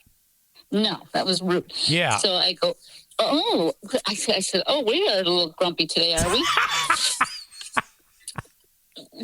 I go, we having a bad day? That is so fucking great when you do that to someone. That is so awesome. I go, we having a bad day? What are you, Grumpy Gus? Yeah. And she starts like, throwing her bags in the cart harder and giving me dirty looks and whatever. And I go, it was a mistake. Relax. And then she starts walking away. I go, okay, bye, witch. And she goes, piss off. Oh, bye, witch. Holy shit, you called her a witch? At least I didn't call her a bitch or a worse name than that. And she goes, piss off. Piss off. Now, let me ask you something. Was this, the women that are in Grayling, they have an appearance. Was she a tourist or was she one of the locals? I think she might have been one of the locals. Okay. Now, I think that, because that can be, you never know. If it was a tourist, that's one thing. But if you're going after one of those hill people, I mean, these are crazy fucking individuals. Yeah, I'm not quite sure. Maybe she was a visitor. I don't think she was. I think she was, shops there regularly. And then I saw her come back in to put her cart back, and I wanted to. And when it was my turn, something went haywire, so I had to wait for the guy to come and fix the cash register thing or whatever. Right. So I didn't leave when I should have, or, when I could have. Right. Because I had to wait for that. But I wanted to go out into the parking lot and just fight her. Oh, yeah. So had you seen her, you'd have said something nasty. What did you have? What did you have in the chamber? What were you thinking? Fat twat, something like that. That's what I would have said, because that's what she was. Now I come out of the bathroom, and to me it looks normal. It looks, Kevin's stumbling around like a jackass, and you I don't know. I thought you were frustrated with him or something like that. No, I was just frustrated with that fat twat. And then she comes back in to drop off her cart, and I'm like, you know what? You are so lucky my cash register has malfunctioned or whatever, because I would have gone out there and given you a piece of my mind. Giving a piece of your mind, you say? Okay. All right. I'm like, seriously though, why would you get so angry? Because, I'm sorry, I started to scan my groceries before you were, and you get that pissed? Really? Can we talk about the emergence of feces streaks on various things that your brother was near? Yeah, I don't know if I want to do that. Yeah, I don't know if I want to go there. So if I hung up on you and then I went there, is that okay? Yeah, you can do that. I don't want to go there. That's gross. True or false? We saw numerous examples of feces. Yes. Unless the streaks on the bed sheets were tobacco streaks. I don't know, man. I you know what we should have done? We should have smelled it. Yeah, you should have done that. No, you should have done that. Yeah. Okay. Okay. All right. All right, now I'm pissed all over again. I want to go back up there and find that woman. Fight that bitch. Yeah. All right. Okay. See ya. Going to do my chores now. Yeah. See ya. Okay, see you. Bye. She corners me and she says, Eric, there's feces on the bed. I'm like, what? Yes, there's feces on the bed. You gotta be fucking kidding me. Dinah's brother's sleeping on the back bed. We have to climb up into the top thing above where you drive. And I go there, and it looks like there was feces on his hand. And then I also had a discussion with her. She said, I think we need to buy him a bidet. And I go, okay. And she goes, yeah, I think he's struggling to wipe his keister. And now what I have learned over the years is that when he needs help, he doesn't ask for it. And then he does it because he's embarrassed. So you just kind of have to do it. And that's how we got to the whole business about me showering him to keep him clean. He cannot do it. He is not capable of doing it. And the arthritis has really fucked up his hands, and the spinal cord injury has also fucked up his extremities. They just don't work like yours and mine. So I think he's fucking it up when it comes to ass wiping. All right.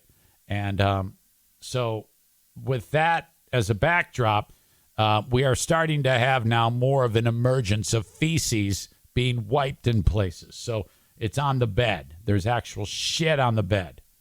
All right. So Dinah says, we got to get him a bidet. And then she goes, you're going to install it, and you're going to show him you're going to break the ice. I go, I don't have a problem with any of that. Ever since I started scrubbing that guy's asshole, I now am ready. As a caretaker, I don't have any problem with that. And so all those walls, all those barriers are down when it comes to the relationship with him. And he's always very, very appreciative of it. And he says to me, my God, Eric, thank you so much for helping me with this. And he never asked for that help. I just did it. And so now he's good. So, all right. We think we're going to buy a bidet and install it, and then he can take care of himself that way because he's just not doing a bang-up job. And now, so we changed the sheets, all right, and we put new sheets on there, and by the end of the trip, there was more shit on the bed. So I don't understand the mechanism for how the shit is getting on the bed. All I know is that shit should be either in your asshole, it should be on toilet paper, or in a toilet. The bed is not an appropriate place for shit to be. Now, he also, I had one more shit discovery over the weekend. Okay? Jesse writes, allow me to demonstrate how to use this thing to clean your asshole. And that's exactly what I would do. I said, Kevin, we need a clean asshole. Your asshole is not clean. And what I have noticed that when I clean his asshole in the shower, if you remember when you would take care of your kids, if they could get a diaper rash if they're exposed to too much moisture and feces and shit like that. He has that. Like where his ass cheeks close, I have to open up his ass and wash it as part of his care. And it's perpetually inflamed. I'm like, I think you have a fucking diaper rash. This is not healthy. You're going to get some type of fucking infection and get sepsis, and then you're going to be in the hospital from asshole. So, yeah, I would absolutely have to tell him, this is how you do this. He bought this nice chair to sit by the fire, and he loves this chair. And so I put the chair away at the end of the night, and I noticed right where he sits, there's shit on the chair. Like 3 or 4 streaks where there's shit. And it's like, I'm pretty sure there's shit in your ass, and then it's soaking through your pants onto the chair. I think that's what's happening. So this is all part of taking care of him. I'm all for it.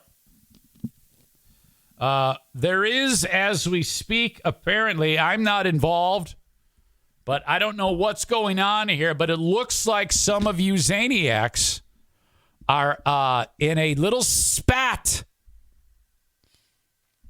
Just by glancing what I see here, I've got belligerence being radio voice Linda, and then like everyone else on the other side.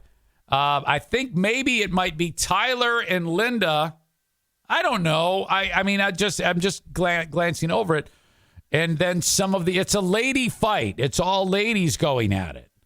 And Andrea is involved. And I don't know who else, and I don't know what it is stemming from. But Aram is saying, I do find this fighting entertaining. He's not going to lie. So he loves us. So you guys, I suggest that you keep this shit up. This is good for you. Go ahead and get out your grievances and have at it. Which the idea, I say grievances, and that reminds me, one of you came up with an idea that I think is worth exploring, and I haven't quite put the fine point on it, and I'm open to ideas and suggestions as to how we can work this. But the idea was floated about, and a lot of the ideas that I come up with on this show are created by the audience, and I appreciate that. And one of them is a show for Patreon only called The Airing of the Grievances. Just like the Seinfeld bit, the Eric Zane Show Podcast, Airing of the Grievances. And what this would allow all of these wayward souls who are extremely upset at your old pal Eric Zane to voice their displeasure. And what I would do is I would open it up to anyone who has a problem with me. And it could be any of the people that are no longer part of the fold. We could open this up to the Dirks of the world for a return to say, get off your chest what is bothering you. You are airing the grievance. Jim Brady, Tom, what's his name? Tom from Gun Lake. He could be there. Bleeding Heart Brian. Anna could be there. We could bring back Anna. And if anyone else is upset, this could be a fun, enjoyable time where we air the Eric Zane Show Podcast, airing of the grievances. Now, I haven't yet committed to it. I need to know if there's interest, because I don't want to. I could throw this out to Dean. Dean would want to get on this. We are Splitsville. It's over. Nick would love to. I can't speak for Nick, but if he'd want, he could be there and air his grievance. How fantastic would that be? It'd be an opportunity to get. Would Freebeer get an invite? Yes. I would love to have any member from my past lives, but I am not going to reach out to them. That would involve you all reaching out to them. Okay. But I'm telling you, they don't want anything to do with this, but we don't need them. We've got enough dissent here now. Okay? So I think it's important then to, for you all who are in the group, there is in an exploratory mission, to go ahead and ask those people that I named if they would be interested in coming back for a one-time Zoom on Patreon only for the airing of the grievances. Now, Kent says, let's not bring Anna back. Well, you see, no, you have to. You must be fair. Okay? That is the point. They can come back and air the problems that they have, and maybe they'll feel better. I don't know. I can't speak for these souls. I want you all to say, hey, approaches me, would you? And they'll say no or yes. Yes, I would. No. Because if it's all no, well, then why bother? You know? I Wake 616, I think that's Kyler, says, can this be a weekend thing? I don't know. Maybe. I did this again. This is the early stages of it. It's the first I've ever mentioned of it, and I don't know for sure if it's going to happen. Let's not put the cart before the horse. We need to find out if these hurt people. Oh, Adam the Odd. Remember Adam the Odd? Oh, boy, he is hurt. He would, if he wanted to air his grievances, he could seriously drop the hammer. And then we discuss it. Now, would we be able to do all of this in one show? I don't know. It might be several airing of the grievances shows that might have to take place. It might be the grievance errors are on, and then we draw their names out. All right, are you ready? Here you go, so-and-so. It's your turn. Air your grievances. Chronic Mayhem writes, hurt is code for they are pussies. Wow. Okay. Kenny writes, I still think it's funny that they want to call me thin-skinned, but hey, I'm still here. Oh, shit. Tyler says, they don't need to. Nick will share it with them, LOL. No, unfortunately, Nick is gone. All right. Kyler says, I just want to get drunk and watch. Kyle says, everyone should get a vote, and if you're not wearing pink on Wednesday, you can't sit with us. I don't know what that means. I don't think that applies to what I'm talking to. All right. So the idea of airing of the grievances. And the thing is, in the airing of the grievances, you don't have to have a grievance with me. You could have a grievance with one of the other audience members. Some of you audience members are fighting amongst you right now. And that is, I mean, that's all fair game. It would have to be, right? I guess Kyle gave me a Mean Girls reference. I don't know what the fuck that means. That's as bad as writing a song lyric. The fuck is wrong with you? All right. So, I'm throwing it out there on an exploratory way about this. There has been some discussion that the Boomer Bunker and the Boomer Bunker Facebook group is anti-Eric Zane. And John writes, I just want to say that is not, nor would it ever be, an Eric bashing group. Not as long as I'm part of it. I'm an Eric fan, and I believe that. I wouldn't think that to be true in any way, shape, or form. It is counterintuitive. And I like John. I like John a lot. I like John and Bob. We have no issue whatsoever. Hell, I was the one who introduced you all to him. So no, we're on the same page. It's cool.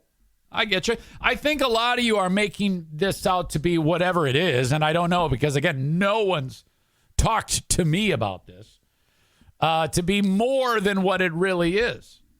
You know? If there's ever been a problem that's gone on the show, it's to me, it just goes away like a fart in the wind, and that's it. By the way, Jamingo is now a writing partner of mine. We are now writing jokes together for the upcoming roast of Carl and Vinnie Paulino, September 17th in Rochester, New York, which I am considering actually going to. All right. And so John said, I love writing roast jokes. Can I help write? And I'm like, well, yeah, fuck yes, you can help write. I would love to have the help writing. I've already started, by the way, John. So, and you know what? I'll tell you first off, if your jokes suck dick, I'm not going to use them. So you better bring your A game, because if they're shitty, I'm just going to say, John, these jokes suck dick, and you're not going to be hurt. But I think they will be fine because I like your wit. You're a troublemaker. You always have been. So there you go. But anyway, concerning the airing of the grievances, someone says, who would the moderator be? I don't know. We cannot take step B when we have not yet taken step A. And step A is, do we have grievances to air? Now, probably not. because the people who air grievances, they are hurt. And they're hurt so much that I doubt they would want anything to do with it. But whatever. So I'm just throwing it out there. You have an opportunity to air your grievance to all of those hurt souls for whatever it is that you are hurt over. Seen various ideas to moderate. Could be Jamingo. I don't know. Maybe. Kyle from Dumpster Divers could be involved. Stu McAllister could be involved. Ben Glaze. I don't know. Just let the word proliferate amongst all of your friends and your subgroups and whatever it may be. Have at it. I am offering this possibility to you children. There. What do you think of that? All right. Finally, I am going to get to that post on Zaniacs United. Zaniacs United is a Facebook fan page that has been around for years. And there was something that caused an eyebrow to be raised over the weekend, and it needs to be addressed. Now, I also need to inform you that I have done a terrible job of actually sticking to the plan on this show today because there's been so much to talk about, and there usually is when I come back from vacation, that pretty much all of the things that I wrote down to talk about are out the window. I haven't talked about them, and that's fine. Sometimes you kind of just go with what's vibing, I guess. Yeah, that's right. I said vibing. But just know that I'll be having these stories on my Patreon that I wanted to get to, including an interaction that I had with the NFK about safety and him and the fire pit. And my God, you would not believe it. But I've gotten so behind today that I have yet another gigantic swath of sponsors. I normally like to only give you 2 or 3 at a time, but since there's been so much to discuss on the show today, I haven't been able to focus on it. So what I'm telling you is sit tight and enjoy these because you never know if something ridiculous is going to happen. Do not bounce forward on the audio podcast from the ads. You got to listen. It's very important because then I cannot tell you about Irvine's Auto Repair, Grand Rapids Hybrid, and EV. We're having a car show August 25th. I want you there. Irvines.com. That's Ervines. Irvines.com for any vehicle repair, scheduled maintenance, or if just something goes kablooey, any domestic, European, or Asian vehicle. Irvines.com in West Michigan, 616-532-6600. You can drop it off ahead of time, early bird drop off. You can pick it up after hours. They got a little lockbox. They give you a code. You pick it up. Boom. Any issue at all with your car. They are the experts in West Michigan on hybrid technology and electric vehicle technology. If that's your thing, I suggest a hybrid car. Great, great car. And when the dealerships get in the weeds, they call upon Irvines. Irvines.com. The heating and cooling expert is Joe Martinez. A&E Heating and Cooling. Hey, I tell you what, he's part of the Latino Army. You got Tio in South Dakota. You got Joe Martinez. And now Paco Hernandez is part of the group. 616-516-8579. I apologize if I'm leaving any of you Latinos out. Make yourselves be known here. Special love to all of my Latino and Latina sisters and brothers. 616-516-8579. You need any work done on your heating and cooling equipment. If you need a new furnace or air conditioner installed, they're going to install the Comfort Maker brand of furnaces and air conditioners too. Oh my God, I forgot about Mario Flores. He's part of the Latino network of Eric Zane Show Podcast supporters / listeners. Mario, the Mario Flores Lakeshore team of Van Dyke Mortgage, 231-332-6505. I am in tight with the local Latino business community.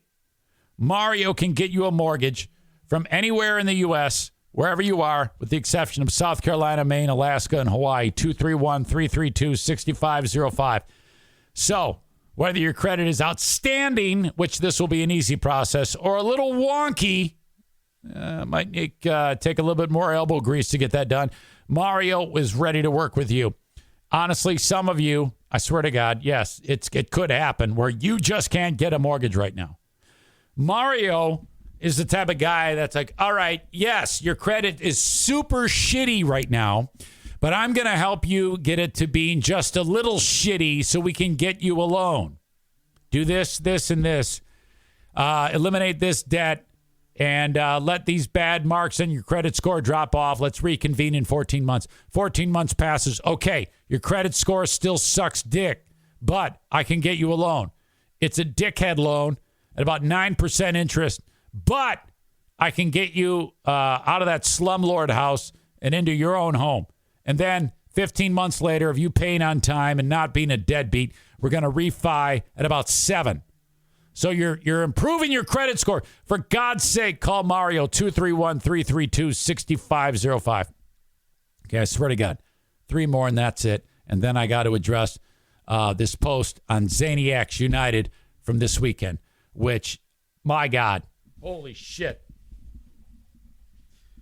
The Kent County Health Department encourages you to go to their website, accesskent.com/health. and check out what they have going on over there. If you live in Kent County, Michigan, and you're getting ready to get your kids to go back to school, I hate even talking about that right now, but that's true. They must be up to date on immunizations. If you cannot afford the immunizations, the Kent County Health Department will work with you to make sure that your child gets those. For any and all vaccinations, measles, mumps, rubella, whooping cough, pertussis, meningitis, the Gardasil vaccine to ensure that your daughter does not get cervical cancer. My God. All at your fingertips. The WIC program. You pay into it your whole life. If you're having trouble keeping the family fed, take advantage of the WIC program today. And also, if you need any type of HIV testing, all there at the Kent County Health Department, accesskent.com/health. TC. God. Oh, God, that's terrible. TC Paintball with Rick, that asshole from TC Paintball. Friday, it's trigger time with Rick. It's coming back. Boy, we started that bit at a terrible time because then he came down with COVID, and then he went to first he went to his paintball event, caught COVID from one of his dickhead paintball teammates, and then they lost again like they do all the time. It's America's worst paintball team. And then they come back. He's got COVID. What an asshole. And now he's back. Everything's good. TC Paintball. If you want to get over to there, you can drop in during the week. Schedule a party on Saturday. TCPaintballGR.com. Fully stocked pro shop. What a great attraction playing paintball is. Wednesday is Ladies' Day and Little League Day for the kids. The kids are sitting around all summer. They're doing nothing. They're getting fat. They're playing video games like assholes. Bring together the love of video games to the real life and actually moving and enjoying themselves. Get the adrenaline pumping. My God, they'll have so much fun. Book a party at TC Paintball. Last, but certainly not least, my friends at Blue Frost IT, the managed IT service provider for the Eric Zane Show podcast. They are awesome. Love them so much. Okay. If you need anything concerning IT and you have a small or medium-sized business, it's important to consider Blue Frost IT because you cannot afford an IT department, but you can afford the cost to have a great company like Blue Frost IT supervise all of your tech. They are awesome. Thank you to Blue Frost IT. All right.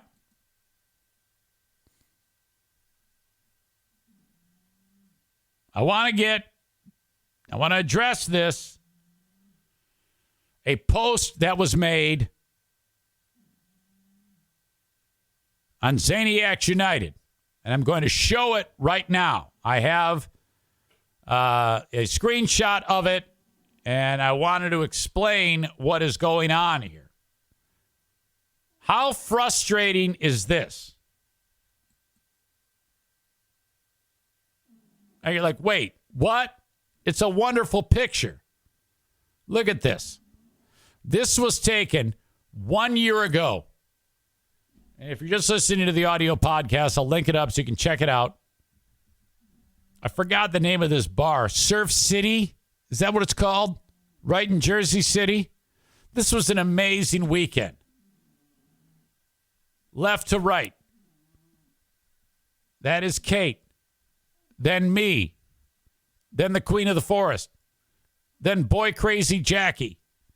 Boy Crazy Jackie's boyfriend. Matt B. Matt B's better half. I forget her name. Kirsten? I don't know. Can anybody help me out? I forget. She's so quiet and sweet that, holy crap. Anyway, this was an amazing time. Look at this group. Yeah, I don't know if Amanda, that's her name. Is her name Amanda? Yeah, it's Amanda. Sorry, Amanda. Sorry, Matt. Side note, I am marrying that couple. I am driving to Pennsylvania, not this coming November, but next November, to marry these two. They are engaged.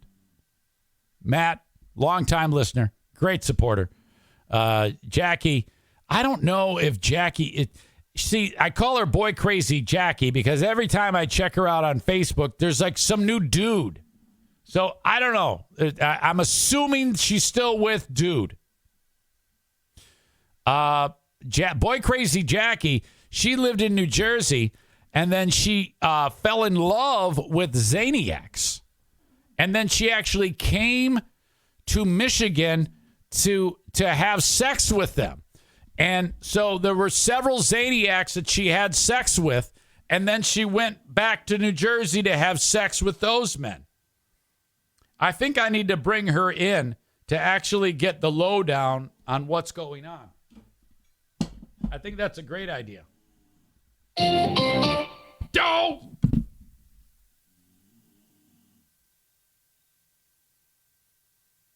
Okay. Hold on. Oh, boy. Okay, hang on here. Jesus, come on, phone. Hey, is this Jackie? Yes. Jackie, you're on the podcast. It's Eric. Hello, how are ya? Never better. How are things in your world?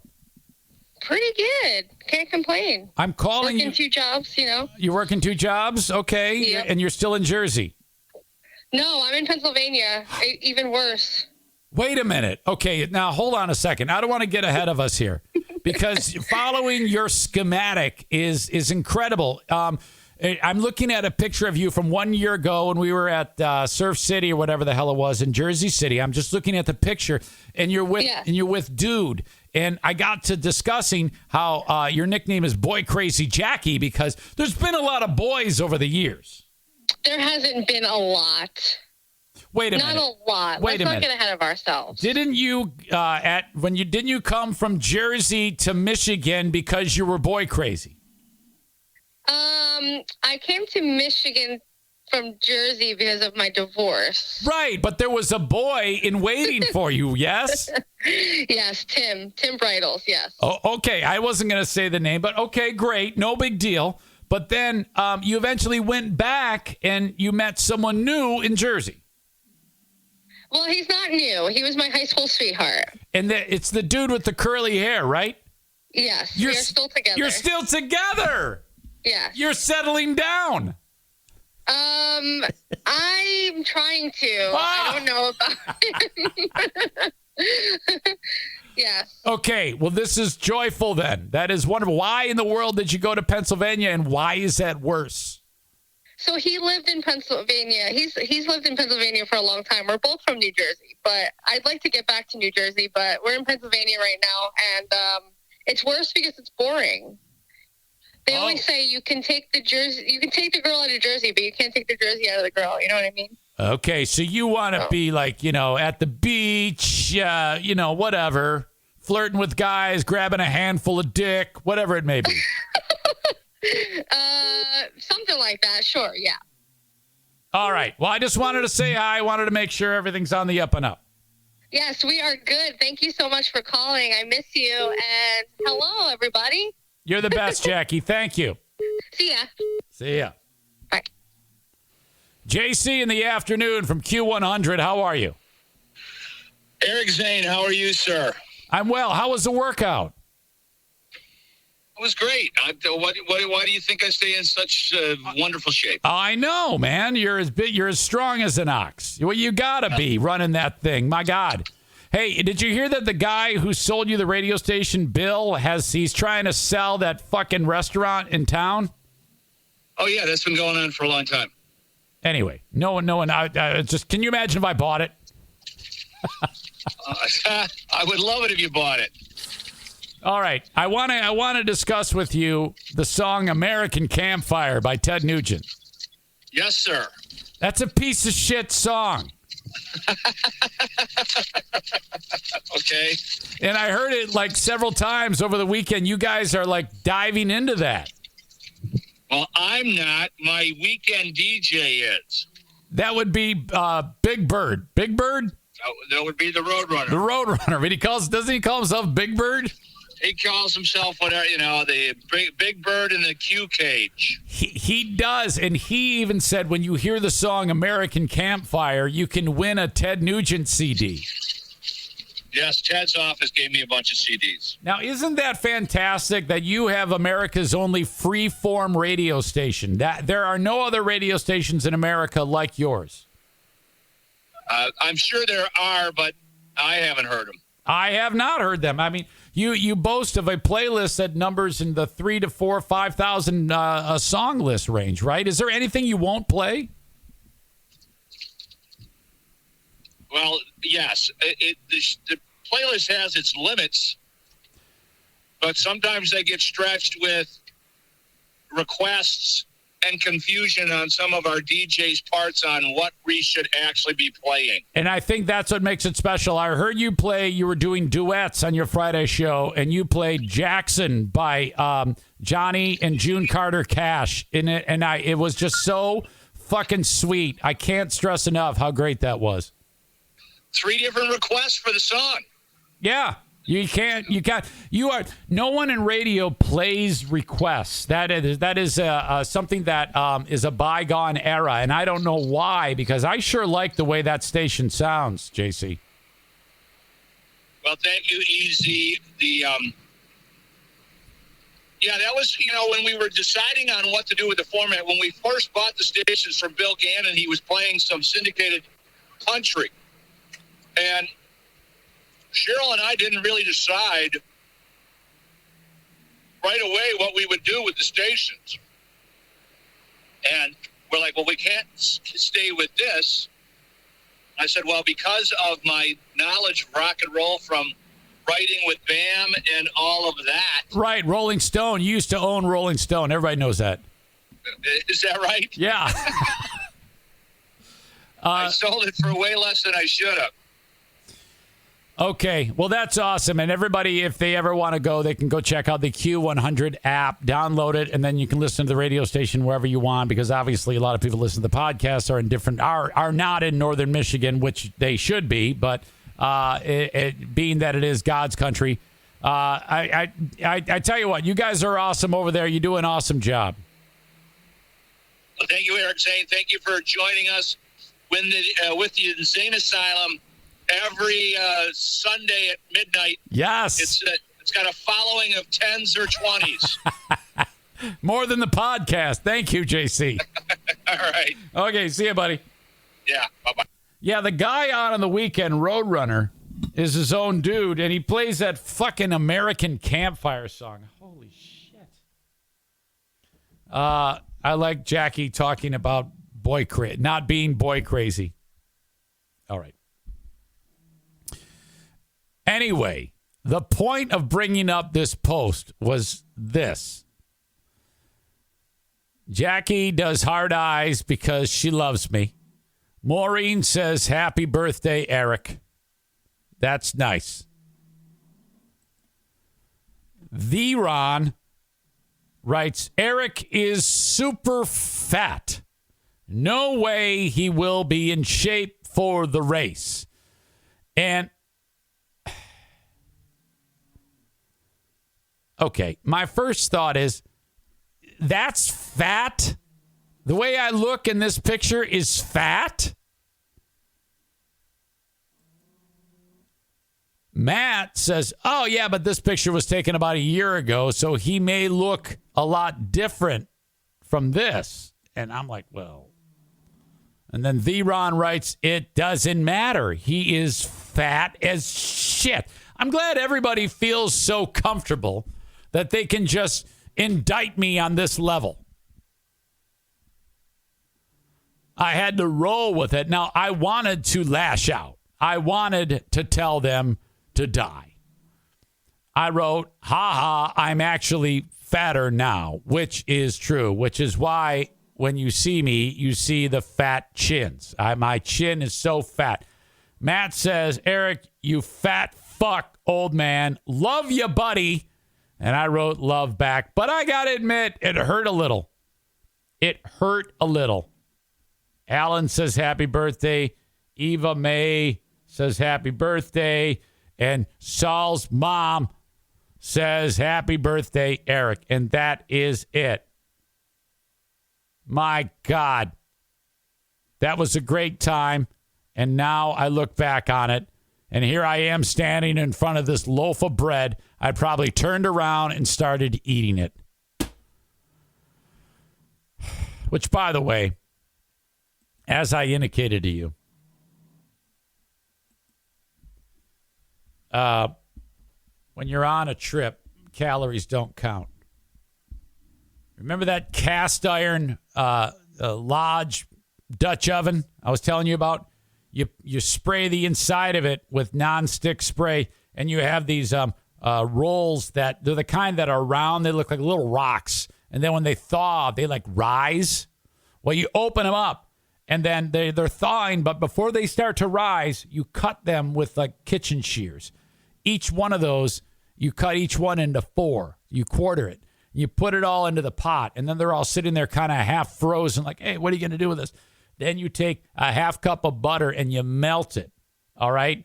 Then you add Italian seasoning and garlic salt, and you pour it all over that bread. You wash your hands, and then you blend it perfectly. Then you add a half cup of mozz, and then you blend that in with it, and then you put it on 17 coals on the bottom and 24 coals on the top for 1 hour. And they're straight off the fire Italian bread bites. Last 5 minutes, you put another half cup of mozz in there, put the lid back on it, and then you got to have a certain grabber to be able to grab the lid off. You can't just grab it with your hand because you burn your fucking hand. Anyway, when you take that lid off and you get that stuff out of there, it's just a game changer. It's absolute bedlam how good those garlic cheesy pizza bites are. Oh, holy shit.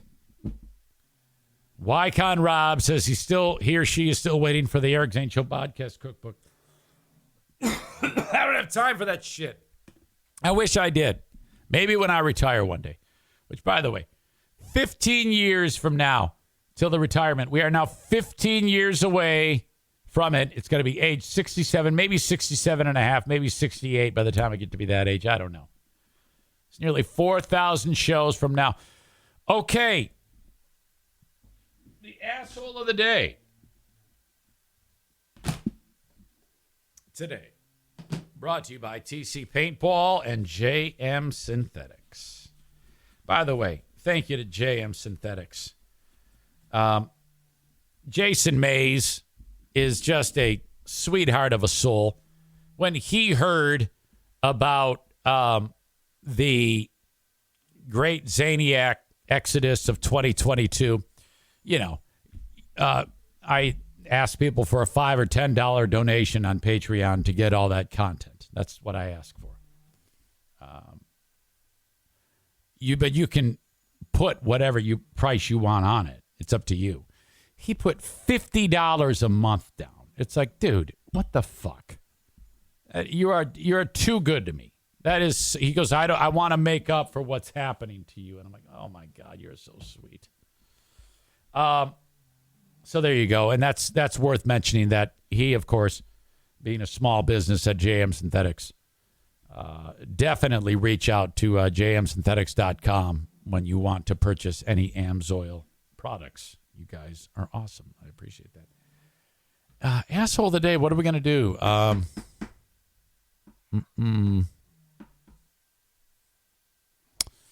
Okay. I got an idea.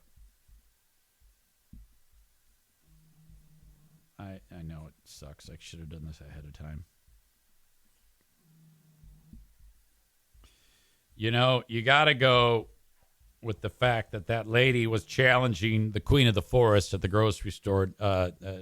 Not a good move. So, brought to you by TC Paintball and JM Synthetics. The Hilljack bitch in Grayling is your asshole of the day today. Congratulations to you. All right. Brady Fan 420. I'm curious. I haven't seen you in a while. I see you there now. There was a time when you sent me, God, a crazy-ass thing on, you could be in the airing of the grievances. Let's see, where is it?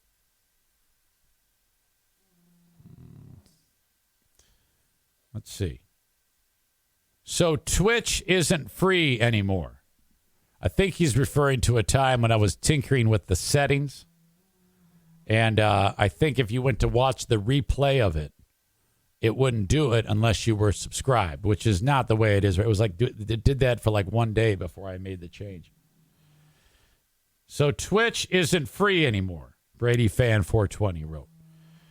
And then he followed it up with, well, see you around, Zane. Good luck with your live shit show. I'm not paying to watch this live. What the fuck? And so I was like, oh my God. That's a microcosm of my life. That right there. I was like, wait, what? Huh? And then I wrote, incorrect. It's free. I'm confused. I think there was something toggled that shouldn't have been toggled. He never wrote back, but I kept the receipt, so I just wanted to point that out. It's like, wait a minute here.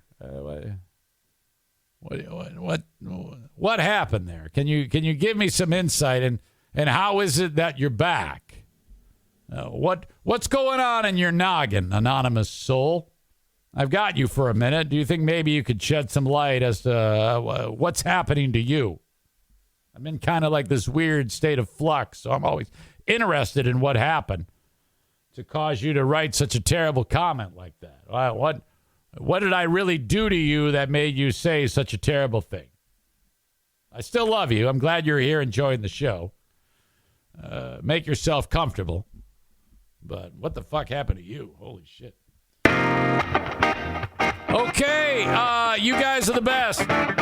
Thank you so much for your support, your continued support, and your past support. I welcome new listeners. Join me on Patreon in a little bit. Thank you for being here, though. At Progressive, we know there's nothing like the feeling of riding a motorcycle with your crew on the open road. That symphony of engines roaring in perfect harmony. It's a feeling that would be impossible to recreate on the radio. Until now. Hit it, Jerry.